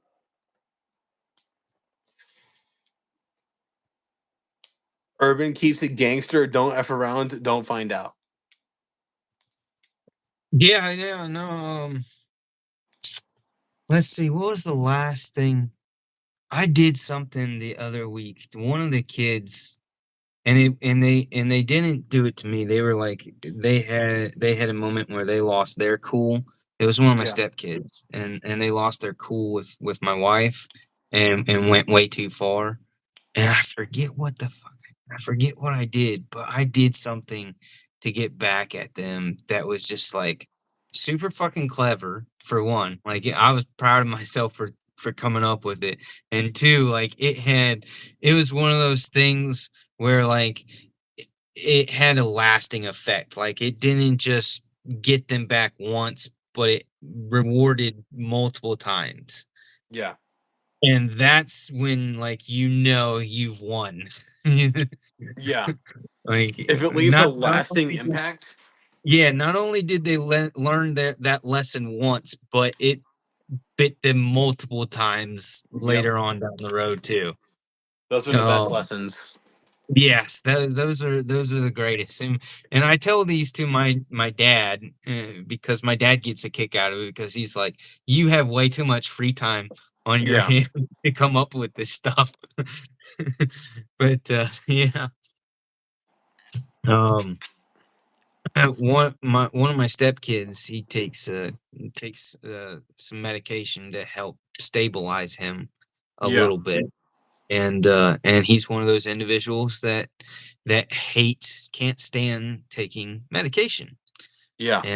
and so he tries his darndest, and he does a pretty darn good job of faking it, taking it and hides it, whether he stores it in his mouth and gets rid of it later, tucks it up in a cheek or whatever. Hmm. Um, he's got braces now, so I think one of his tricks is to like shove it up with his tongue and get it to rest above on the backside of one of the brackets. Oh wow. Yeah. So that that way, like how like a nurse at the psych ward, it has the patient open their mouth and be like, yeah, Yeah. to make sure that you've swallowed it. Yeah. Well, he's got his ways, but yeah. So mom found some broken pills laying around in his room and one in the hallway. So and I kept telling her, I said, he's not taking his medication. He's not. There's no way he's taking it. Um, and she's like, no, I watched him take it. I'm like, yeah, you saw him put it in his mouth, but no, he's not taking his medication. I promise you. I did when I was in the Navy. I worked for a little while. I worked with MPs and did Yeah. security, and also had to do a barracks watch, which at one point in time involved doing a suicide watch. So for 72 hours, I had to um, watch an individual to make sure that he didn't commit suicide. Yeah. Yeah. So I've learned, and I was also worked very heavily with corpsmen. I had a couple of close friends that were corpsmen, and Yeah. so I knew a lot about that. So I know, the different tricks of the trade of how to sneakishly not take medicine and not do this and get away with that. And Yep. but yeah, so what I did was I took the pill and I crushed it up, powdered it up, and then he had some leftover pizza from yesterday evening that Oh, he ate pretty brilliant. much today. And so his pill went into his pizza. That's clever. That's smart as hell, man. That is clever. So, yeah. And then I asked him because his mom texted me this morning while she was at work. She asked, "Did you get Andrew to take his medication this morning? If you can, try to get him to take it." And I was like, "Okay." So I went and I gave him a pill, but I'm sure he got rid of it somewhere. But he didn't get rid of the one that went into his pizza. That that's that's a really clever move right there. Well, the sad part is I had to do that with my ex-wife, Oh man. and she was in her early 20s at the time and would not take her crazy pills. Um, but yeah, I had to do that with her. I had to Hmm. crush her pills and put it into drinks or food or yeah. But yeah, so that's I learned that a long time ago and have practice under my belt for doing that. I mean, I partially get people. There's plenty of people out there that just hate taking medicine, period. I don't like Yeah. taking medicine. most people don't like taking medicine, even if it's just your vitamins, Yeah. right? I take vitamin C. I try to take my vitamin C pill every day, just because I've got 6 kids and a wife who's a nurse. So like the chances of me getting sick are pretty freaking high in my house. Yep. And I've got sleep apnea, so with sleep apnea, your body never gets to the opportunity to go into your REM sleep cycle, your deep, deep sleep cycle, Yep. which is when your body creates the most amount of red and white blood cells for uh, doing body repair and fighting off illnesses and making your immune system strong. Yep. So I take the vitamin C and I also take vitamin B, your B6, B12, eh, every day, and then try to eat healthy. Yeah. Right? Try to. Try That's try the to. hardest part. Is the actual eating healthy bit. Yeah, yeah. So no, my younger son, Suburban, today I ran out and did some errands between other stuff, but I was replenishing my trail mix that I keep that I eat on a regular basis. Yeah. Um, I love grapes. I don't know who the heck would not like a grape, but I love grapes. I love wine. I like to drink plenty of wine. Yeah. But raisins are the devil. So I you like hate grapes, but you don't like I hate raisins. raisins. I cannot stand eating raisins. They're so gross. I don't like the texture. I don't like the taste of them. Raisins are a no-go for this dude. Yeah. Do not care for them. But some of the better trail mixes have raisins in them. Yeah. So it's like, well, they're healthy for me and they're there. I paid for them. I might as well eat them. Yeah. Suck it up, Urban, and just enjoy some raisins every once in a while. But no, so what I like to do is I like to get one or two, well, at least two. Occasionally, if I'm feeling really fancy, I'll get a third bag of trail mix, like 3 different types of trail mixes, Yeah. put them in a big bowl and mix them all together. So that way I get, all because there is not, and I don't care what company that makes trail mix, out of all the different companies that make trail mix bags of trail mix, there's always something in each one of those bags. There's at least one thing, if not two things, that I do not like, that I would really appreciate not having in my bag of trail mix. So, um, I thought about this because I'm an outdoorsy person. You can go get them. I'm not even. All right, I'll go get them. And No, it's fine. It's fine. I'll go get 'em. all right, thank you. Yeah, whatever. But so where was I with trail mix? So how great would it be for like all your little mountain towns, the little general stores that have like your wall of candies and you get to fill a bag and mix up all your different candies? What if you could do that with trail mix and you can make your own trail mix? That'd be cool, honestly. That would be really awesome. And Yeah. I think it could work for those places, those like little general stores that are in the mountainy touristy towns or places that meet up with Yeah. with like the Appalachian Trail or backpacking or attached to campgrounds or whatever. Yeah, I some places are already set up. They already have the wall of separators that they could divvy out all your different types of trail mix items and make your own trail mix. Fred the But Lug. Fred, I think that would be cool. yeah, that'd be cool. Fred the Lug, welcome. Pagan, my favorite cookies are oatmeal raisin cookies. I Really? love I love oatmeal raisin cookies. If if someone was to give me a bit like one of those like big like plastic clamshell containers you get at the grocery store, like one of those big containers like that full of oatmeal raisin cookies, I pound them down in an hour. I'd eat that entire container in one sitting. Wow. I love oatmeal raisin cookies. I make my trail mix myself. Cashews, oh, I respect that. Cashews, peanuts, papatis. I've never heard that one.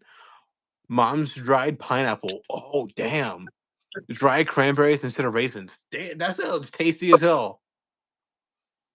Dried pineapple and dried cranberries. That sounds really tasty.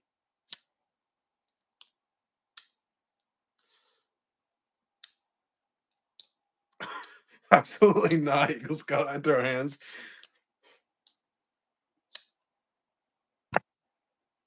Didn't have access to one to keyboard until now. Okay. Riley, go get ready for bed. How is it? Oh, Fred.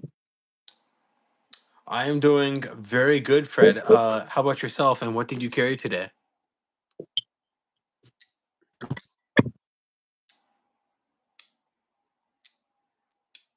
Hey, I'll be right back. I gotta go do a couple things. All right, take your time, man.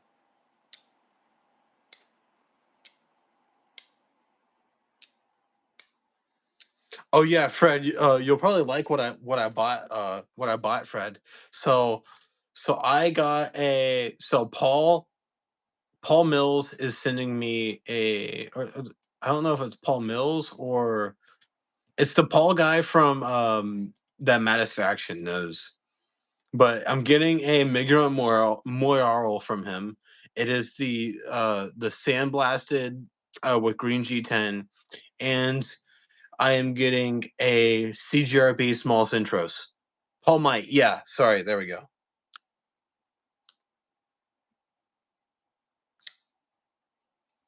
I decided to carry your future PM2. Man, now it's used.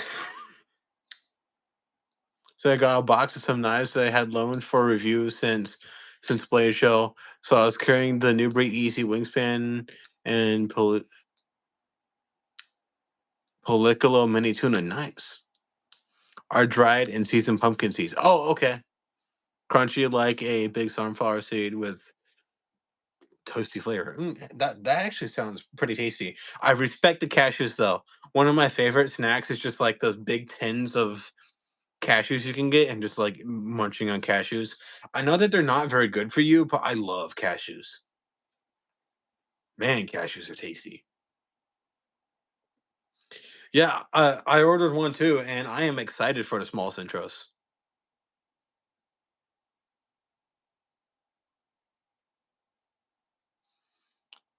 Nice, Fred. I had my rotor cuff replaced yesterday. Rotor cuff? I don't know what that is. Paul does some good work. He's monitored a few knives for me. Yeah. He was like, "Yo, you just want me to send this to you?" I was gonna pay him for it because he said he'd sell it to me, and then he was like, "Nah, I'll just send it to you, man." And I was like, "You sure? I'll pay for it." So, but he insisted. Let's see. Uh, so speaking of Blade Show, we were having a little chat earlier about the mini voodoo that was stolen. Oh, by the way, if anyone online, like on eBay, Blade Binge, Etsy, if anyone finds a Knoll Knives mini voodoo that is in Damas steel, and I can't remember what the other materials were, let Knoll Knives know because that's the prototype and it was stolen from uh Blade Atlanta.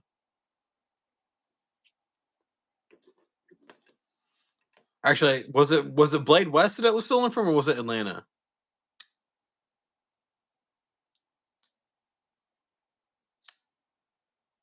Yeah, the Damas Steel prototype. Yeah, so if anyone sees that on any websites, let oh yeah, New York Custom Knife Show. Yeah, sorry about that. If anyone sees it, let Knoll Knives know because they're looking for it. Broader cuff is in your shoulder. Oh, okay. Is a shoulder surgery. Don't know exactly what they did, but they fixed it. Okay, good. Good to know. Good to know. Thieves suck. Yeah, they do.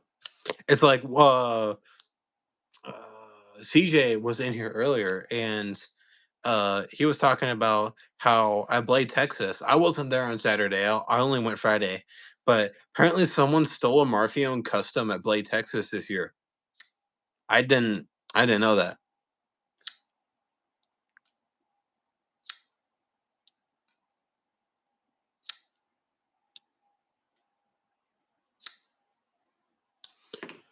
I feel bad for Sean specifically because I asked him to bring it to the show for me on Saturday. Since he didn't have it on Friday, I subsequently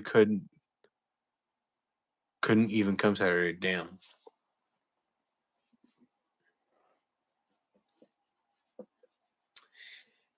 Yeah, thieves just suck. All right, Taken. Anyway, yeah. So Mallory, if you're still in here lurking, man, I'm excited for that small intros. Love the blade shape on that. So let's see what happens. Blade Texas had a few knives stolen. They even announced overhead people to be aware. Were you at Blade Texas? I didn't see you there.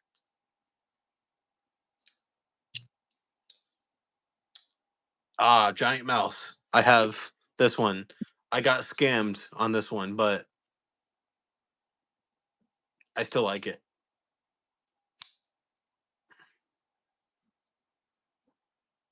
This is the Nazca. Yeah, I actually was gonna buy one of those at Blade Texas, and then I was like, you know what? I like this one better. You like the Riv better? Yeah, I like the Ace Riv. I like the small. Do you? Yeah, I like the small.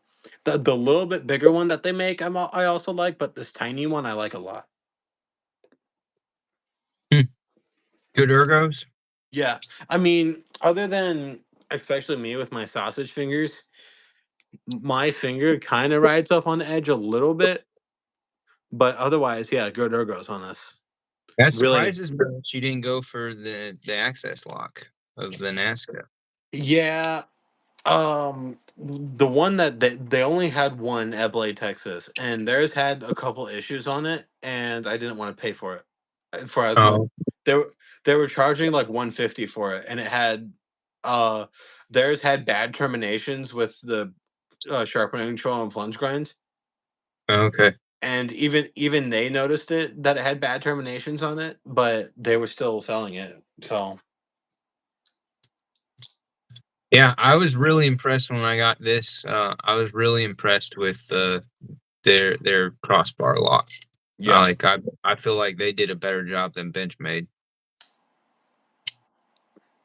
yeah, Benchmade's crossbar lock is kind of stinky. It's kind of not very good. In comparison to what other people have figured out Yeah. and ways to improve upon it. Yeah. Yep. I have a Giant Mouse GMP 12 and I'm not happy with it. I think it's going to be rehomed. I'd possibly be interested in buying that from you. Fred DeLug. Do you It, you don't have any Finch knives, do you? no, I do not. I've heard that they're good though. I could see you liking a Finch. Um I really like their designs that they have, but there's no lefty love on them.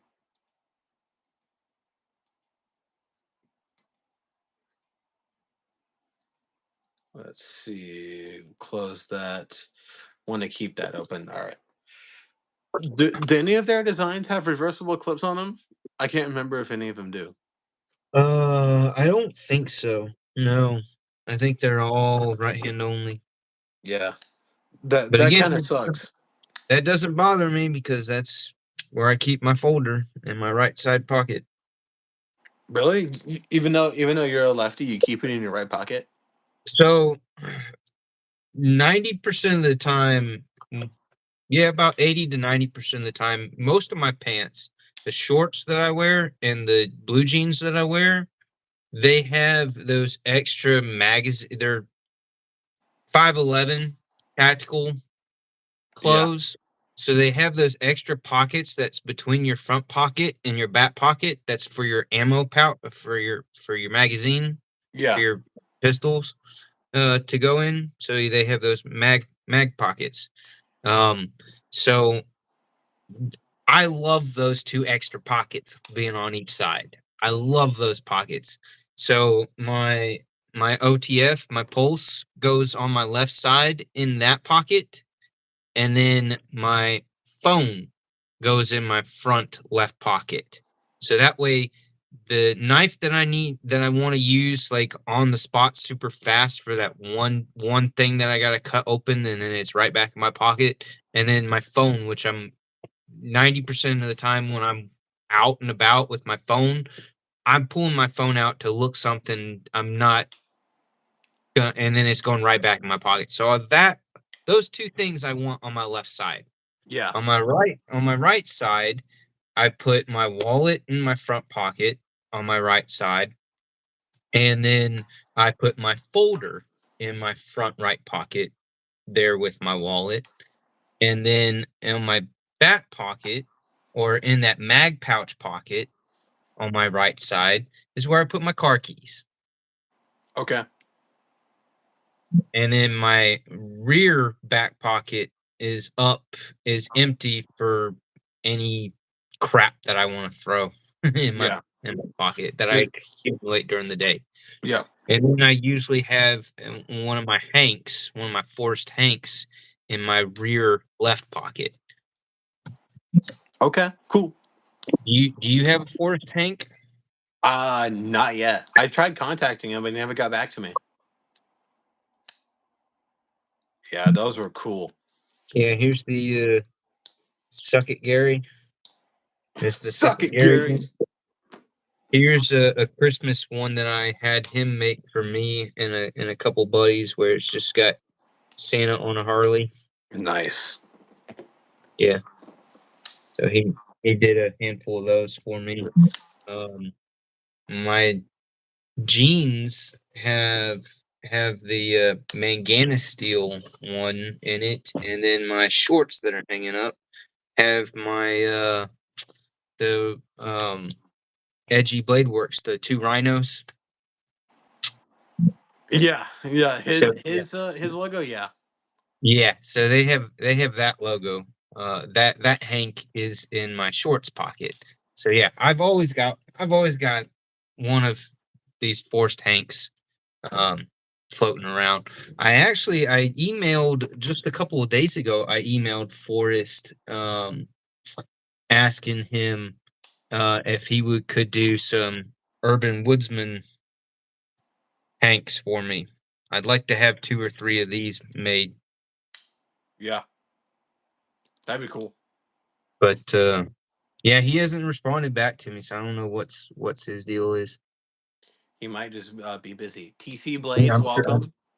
I'm sure he's backed up. Yeah, I forget what he does for a job, but I think this time of the year he gets really busy too with work. Yeah. Let's see. Delivered, return, lunch.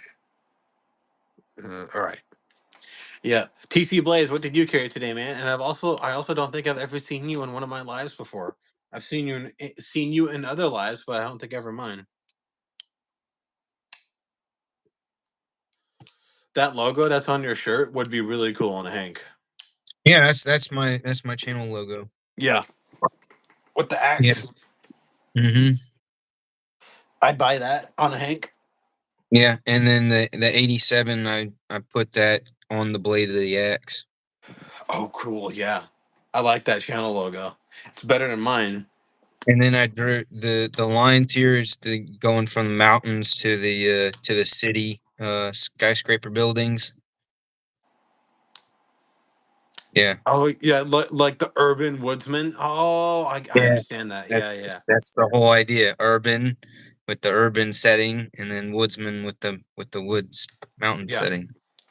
That's Yeah. cool. I have That's a, moments of clever yeah. ideas. Let's get this out. Make it a little more color.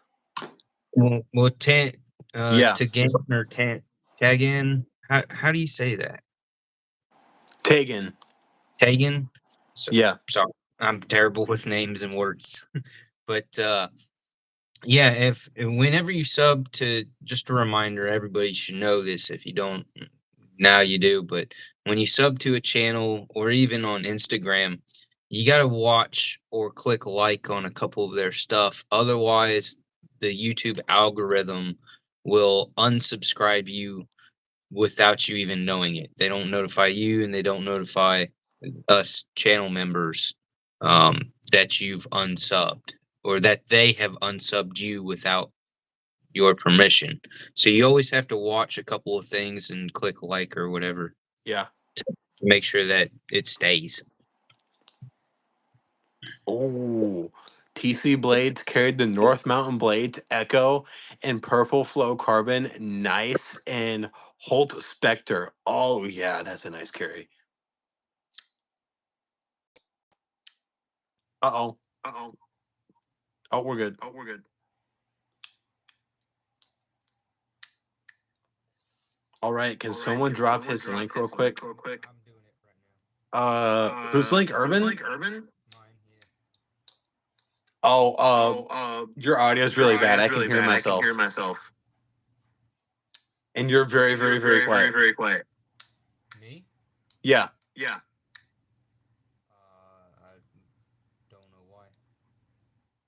I didn't do anything. Yeah, what you may have to What you do may have is to do is leave and is I'll invite leave you and I'll back. invite you back. Okay.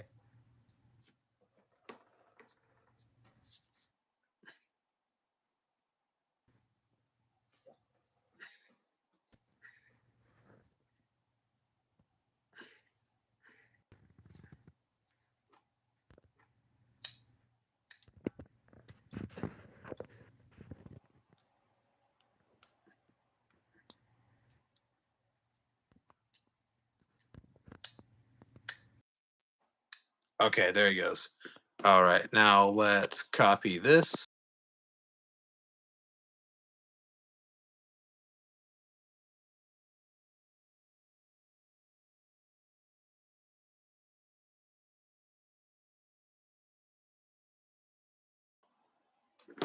That should get him back in there. Anyway, today I carried my my downdraft that I got in a trade. Loving this downdraft a lot. I carried this new Amazon fixie, and I carried my QSB Hedgehog. This is a $20 Amazon fixie that he's not in here, but There we go. yeah, Am I it's better? much better. Much better. Good? Okay. Yeah. Good. Sweet. I didn't think y'all wanted to listen to me anyways.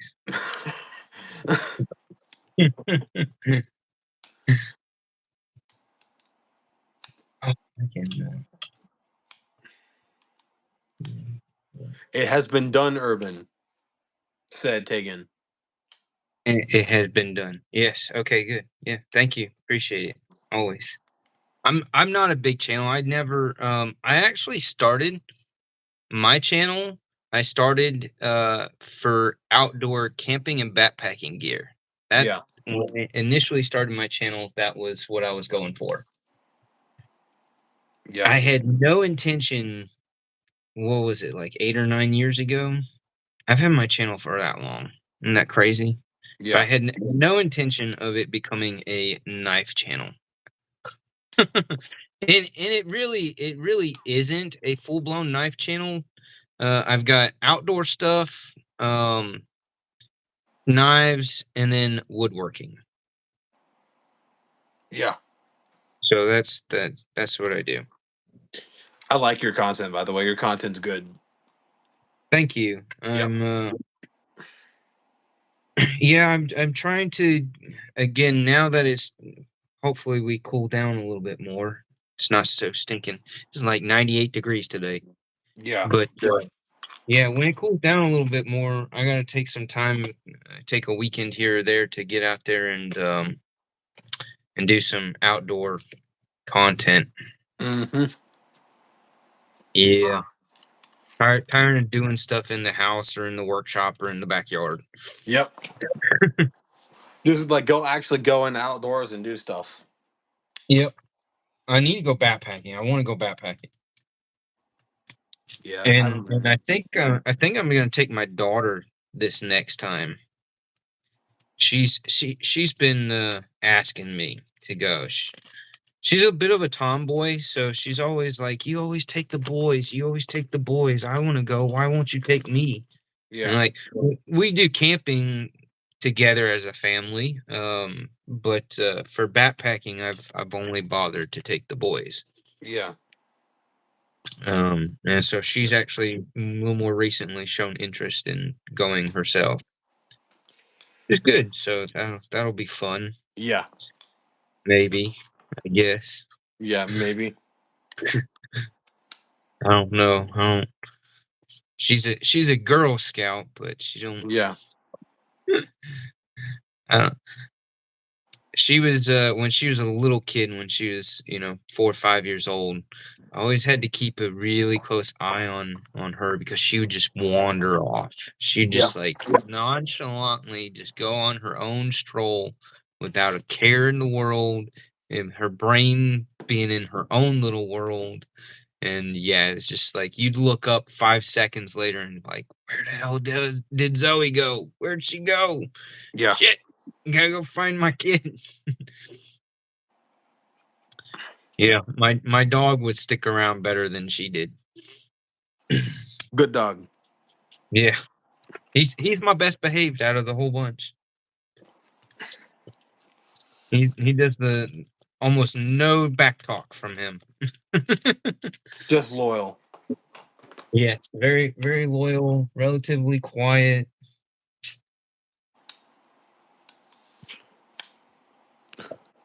I only carried custom and premium because I never left the house.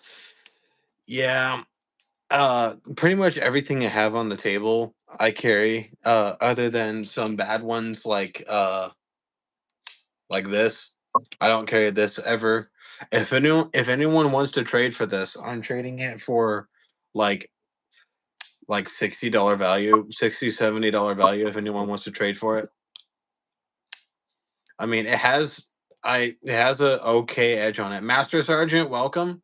Okay edge on it. MSRP on this bastard is $160. Is that the Fox? Yeah, has Okay. soft N690. Um, Actually pretty good quality G10, but yeah, just not the greatest ever. But I'm trading it. I might also sell it for like $50 or something like that if anyone wants to buy it from me. I can put that towards another channel knife. So there's that one. I'm also thinking about trading this one, the Ace Riv. I am going to be trading with this around 150 value.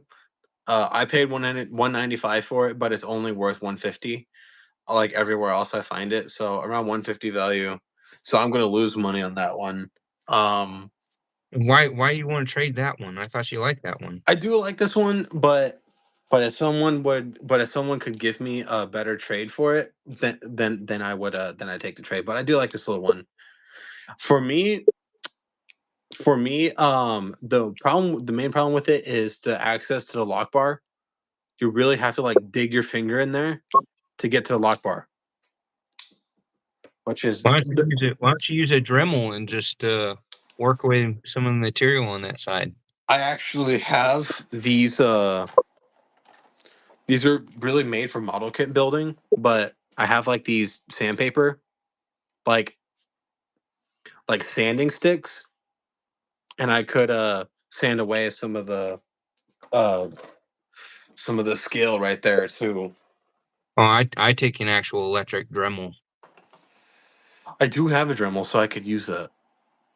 You just have to. I mean, you have to have insanely steady hands to do a good job. Which I don't. So Like, I do. yeah, I don't have. Somehow I got blessed with that. Yeah, You should see, you should see. I'm not a good billiards player, but I can hold my own pretty well. But that yeah, is one trick that I have. I can hover over the table and strike the balls very accurately because of how steady my hands can be. Yeah. It's like I can literally hover in the air and do it. yeah. I mainly realize it with shooting, but like I'm like all of a sudden, like I'll be aiming down sight and I'll just switch. And like the especially with scoped, like with like high power optics, they do this. And it's just like little twitches like that. I don't know why I do it, but I do it. Hmm. I might message you later about both knives. I'll think about it. Okay. Um, Tegan says I mess with the pipe as well. I mess with the pipe. Uh, Fred the Lug said I just watched your caveman video.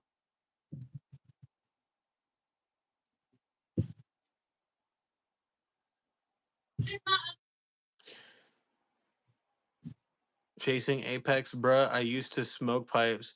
Had tobacco called Smoky Mountain Raid that will leave you wherever you were.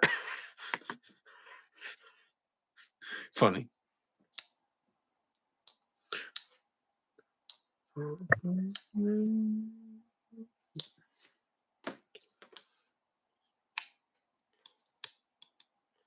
Besides knives, what else do you get into? So I like wallets.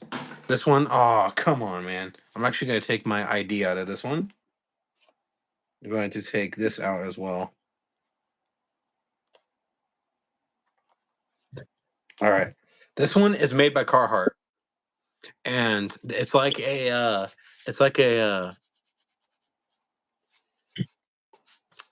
canvas material, like a fabric, Yep.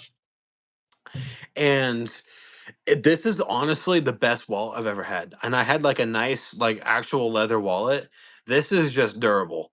Like it holds up well, and it has it like its own way of patina, especially with like whenever you wear jeans, it's like the jean material like mixes with this fabric, and it just like gives it like a darker color. It's really nice. I love this wallet. Very, very good.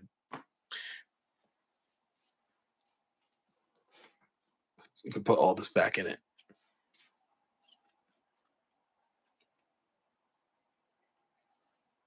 That's a little too big for me. You're muted, by the way. Yeah. Thanks. Yeah, so my brother convinced me to give one of these a try. So I did. Again, it's my mindset was like that's way too big. Why would I want something like that? But it is kind of nice having all of your card slots to where you can see the tops of every single card that you have. So if you have a lot of cards, I get that. He Yeah. he apparently has a lot of cards. He has mostly membership cards Yeah. to different places and stuff. But I've had regular wallets. I've had your little card slot type wallets, the super compact little things. Those work Yeah. really good. And right now, I'm doing rocking one of these. It's like just a little bit taller than a regular bifold wallet, and it just gives you more card slots Hmm. again than just your Yeah. typical wallet. And then you got your sleeves, your pockets here that you can on both sides that you can shove stuff into. So I'm fairly happy with Yeah. rocking this guy. And I love the leather and the way it patinas. Hmm. I Yeah. I love leather patina. I mean, usually what I keep in my wallet is my driver's license. I keep my commemorative Air Force ID in this. I keep my Eagle Scout ID just in case if I need to buy anything from them. I keep my school ID. A couple business cards for like if anyone ever wants any business from our company, and I always have two credit cards.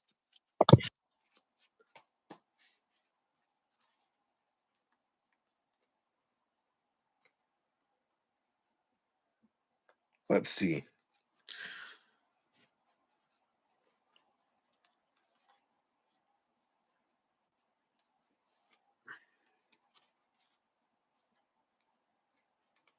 You talking to me again? Because if you are, you're muted again.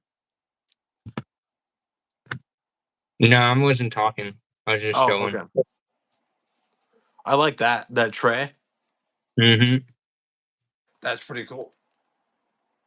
Oh, I need to use these. I could have gotten dinner with these tonight. Oh man. Could you make me something like that, but out of wood?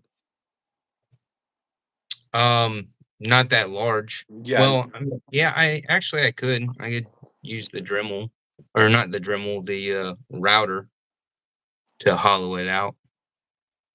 Let's see. What cards do I have? That's insurance. That's a Whataburger card. Do y'all have Whataburgers over there where you are? I don't know what state you're in.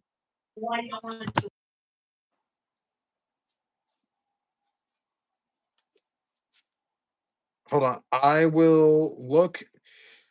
Probably about to wrap it up here in around 10 minutes, so I will look at that message whenever we are done with the live. I'm about to sound like a nerd, but I love those trays for D&D.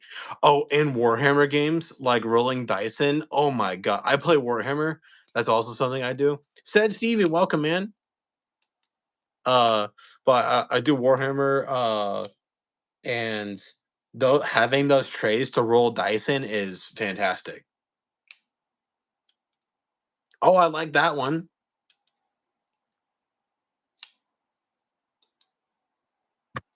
You know what this is from, right? You know what these trays are, right? Um, did you get that? That looks like when you get in the military.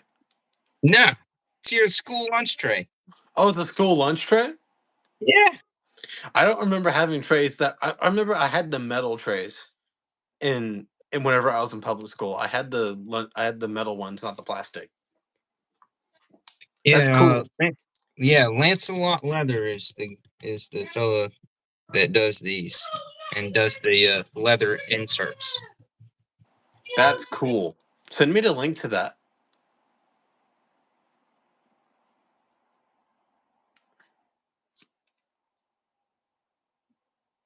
Actually, since I have this right here, I will look at the message that was sent.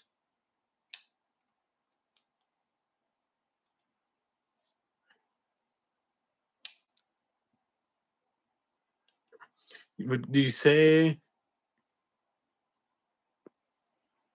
I don't see your DM, Fred.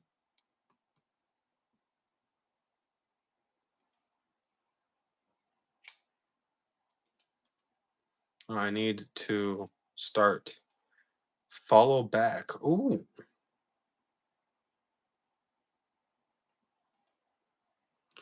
Oh, I had to follow you back. Oh, I see.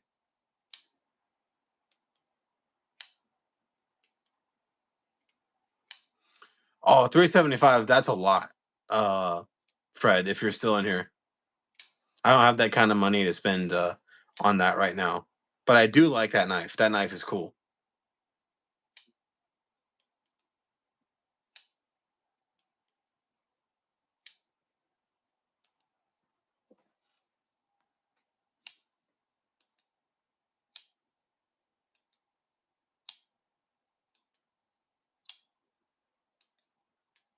Man, showing off the caveman. Love that knife. I should have gotten myself one of those. Yeah, it was with your discount, that's was a crazy good price. Yeah. Ah. But Let's see. Said Stevie. Let's see what said Stevie is saying. Said Stevie said Urban is in a state of confusion.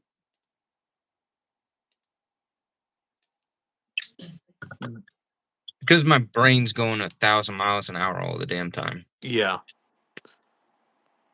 Uh, that's how you can tell a channel made it when they have a Lancelot leather desk pad or EDC tray. Yeah. I mean, I I need to contact him about getting some stuff. I want one of his wallets. I love his wallets.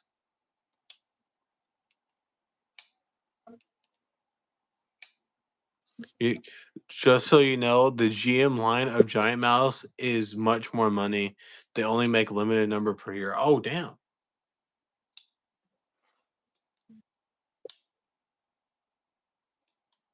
So close tomorrow, buy what I need and do it myself. Hold on, is the clip reversible on that? It doesn't look it. On the caveman? No.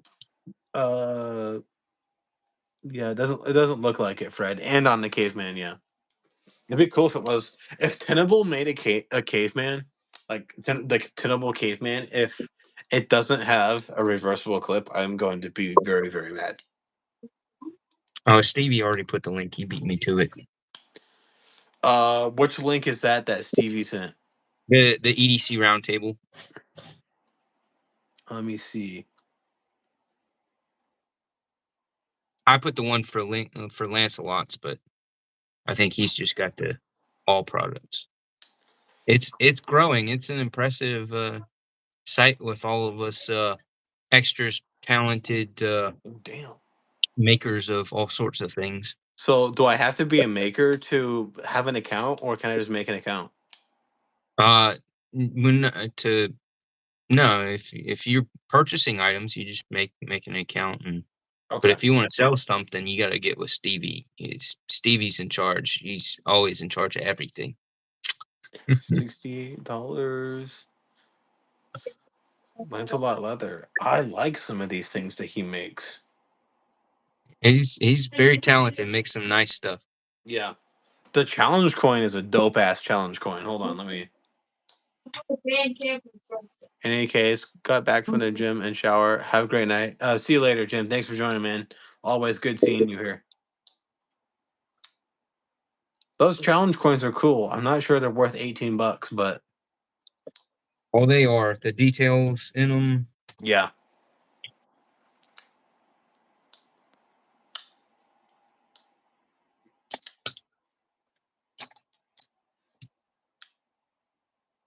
I don't know where that challenge point is. What I do have. I commented about wanting a tenable caveman on Urban's video. In any case, chasing the Apex. If you want a really good discount, hit me up on Instagram.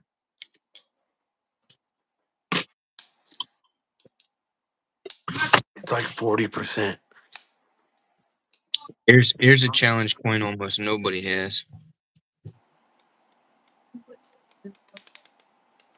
That's a really cool looking challenge coin.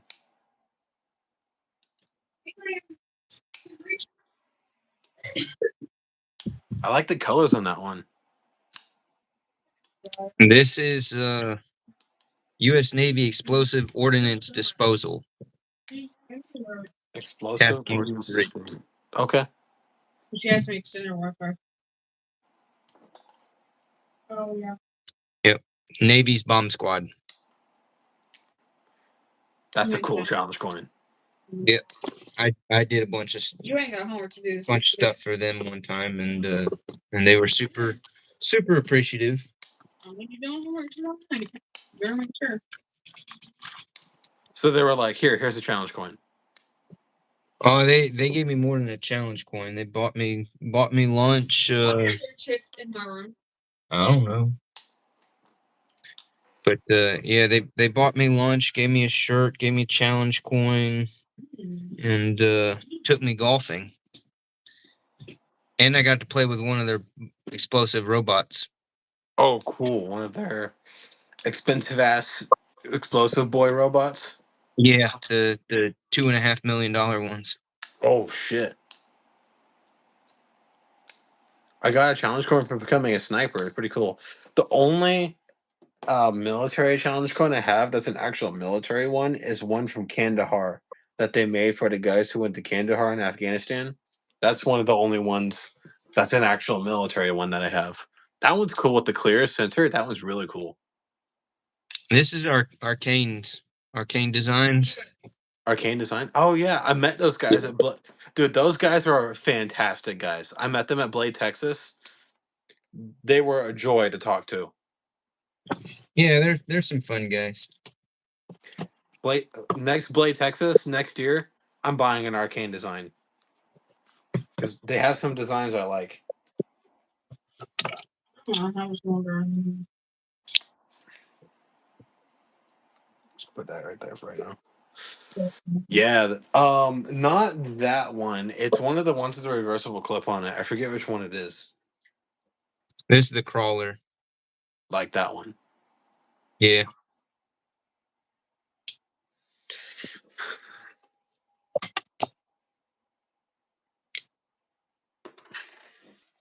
That one's cool as well. That's something obscene. And they got the fist bump on the blade. Nice. Yeah.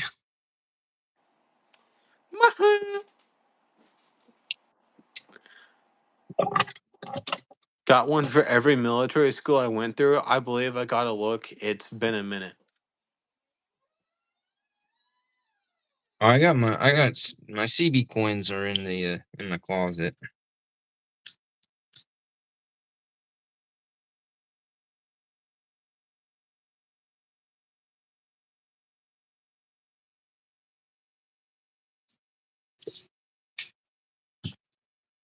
Well, I'm gonna go ahead and call it a night. I don't know how much longer you wanted to go, dude. Yeah, I was about to go ahead and call it a night here anyway Okay. because it is getting late for me. Yeah, we gotta kick all the kids to bed and wind Yep. down ourselves. All right, man. Well, it was nice having a live with you. Nice talking. Oh yeah, no, absolutely. Thank you for having me. Really Hmm. fun to jam with somebody else. Yeah, it's nice having someone else to talk to on a live. Yeah, it really is. Hmm. All right. But all So I gotta do my classic closing of all the knives on the table.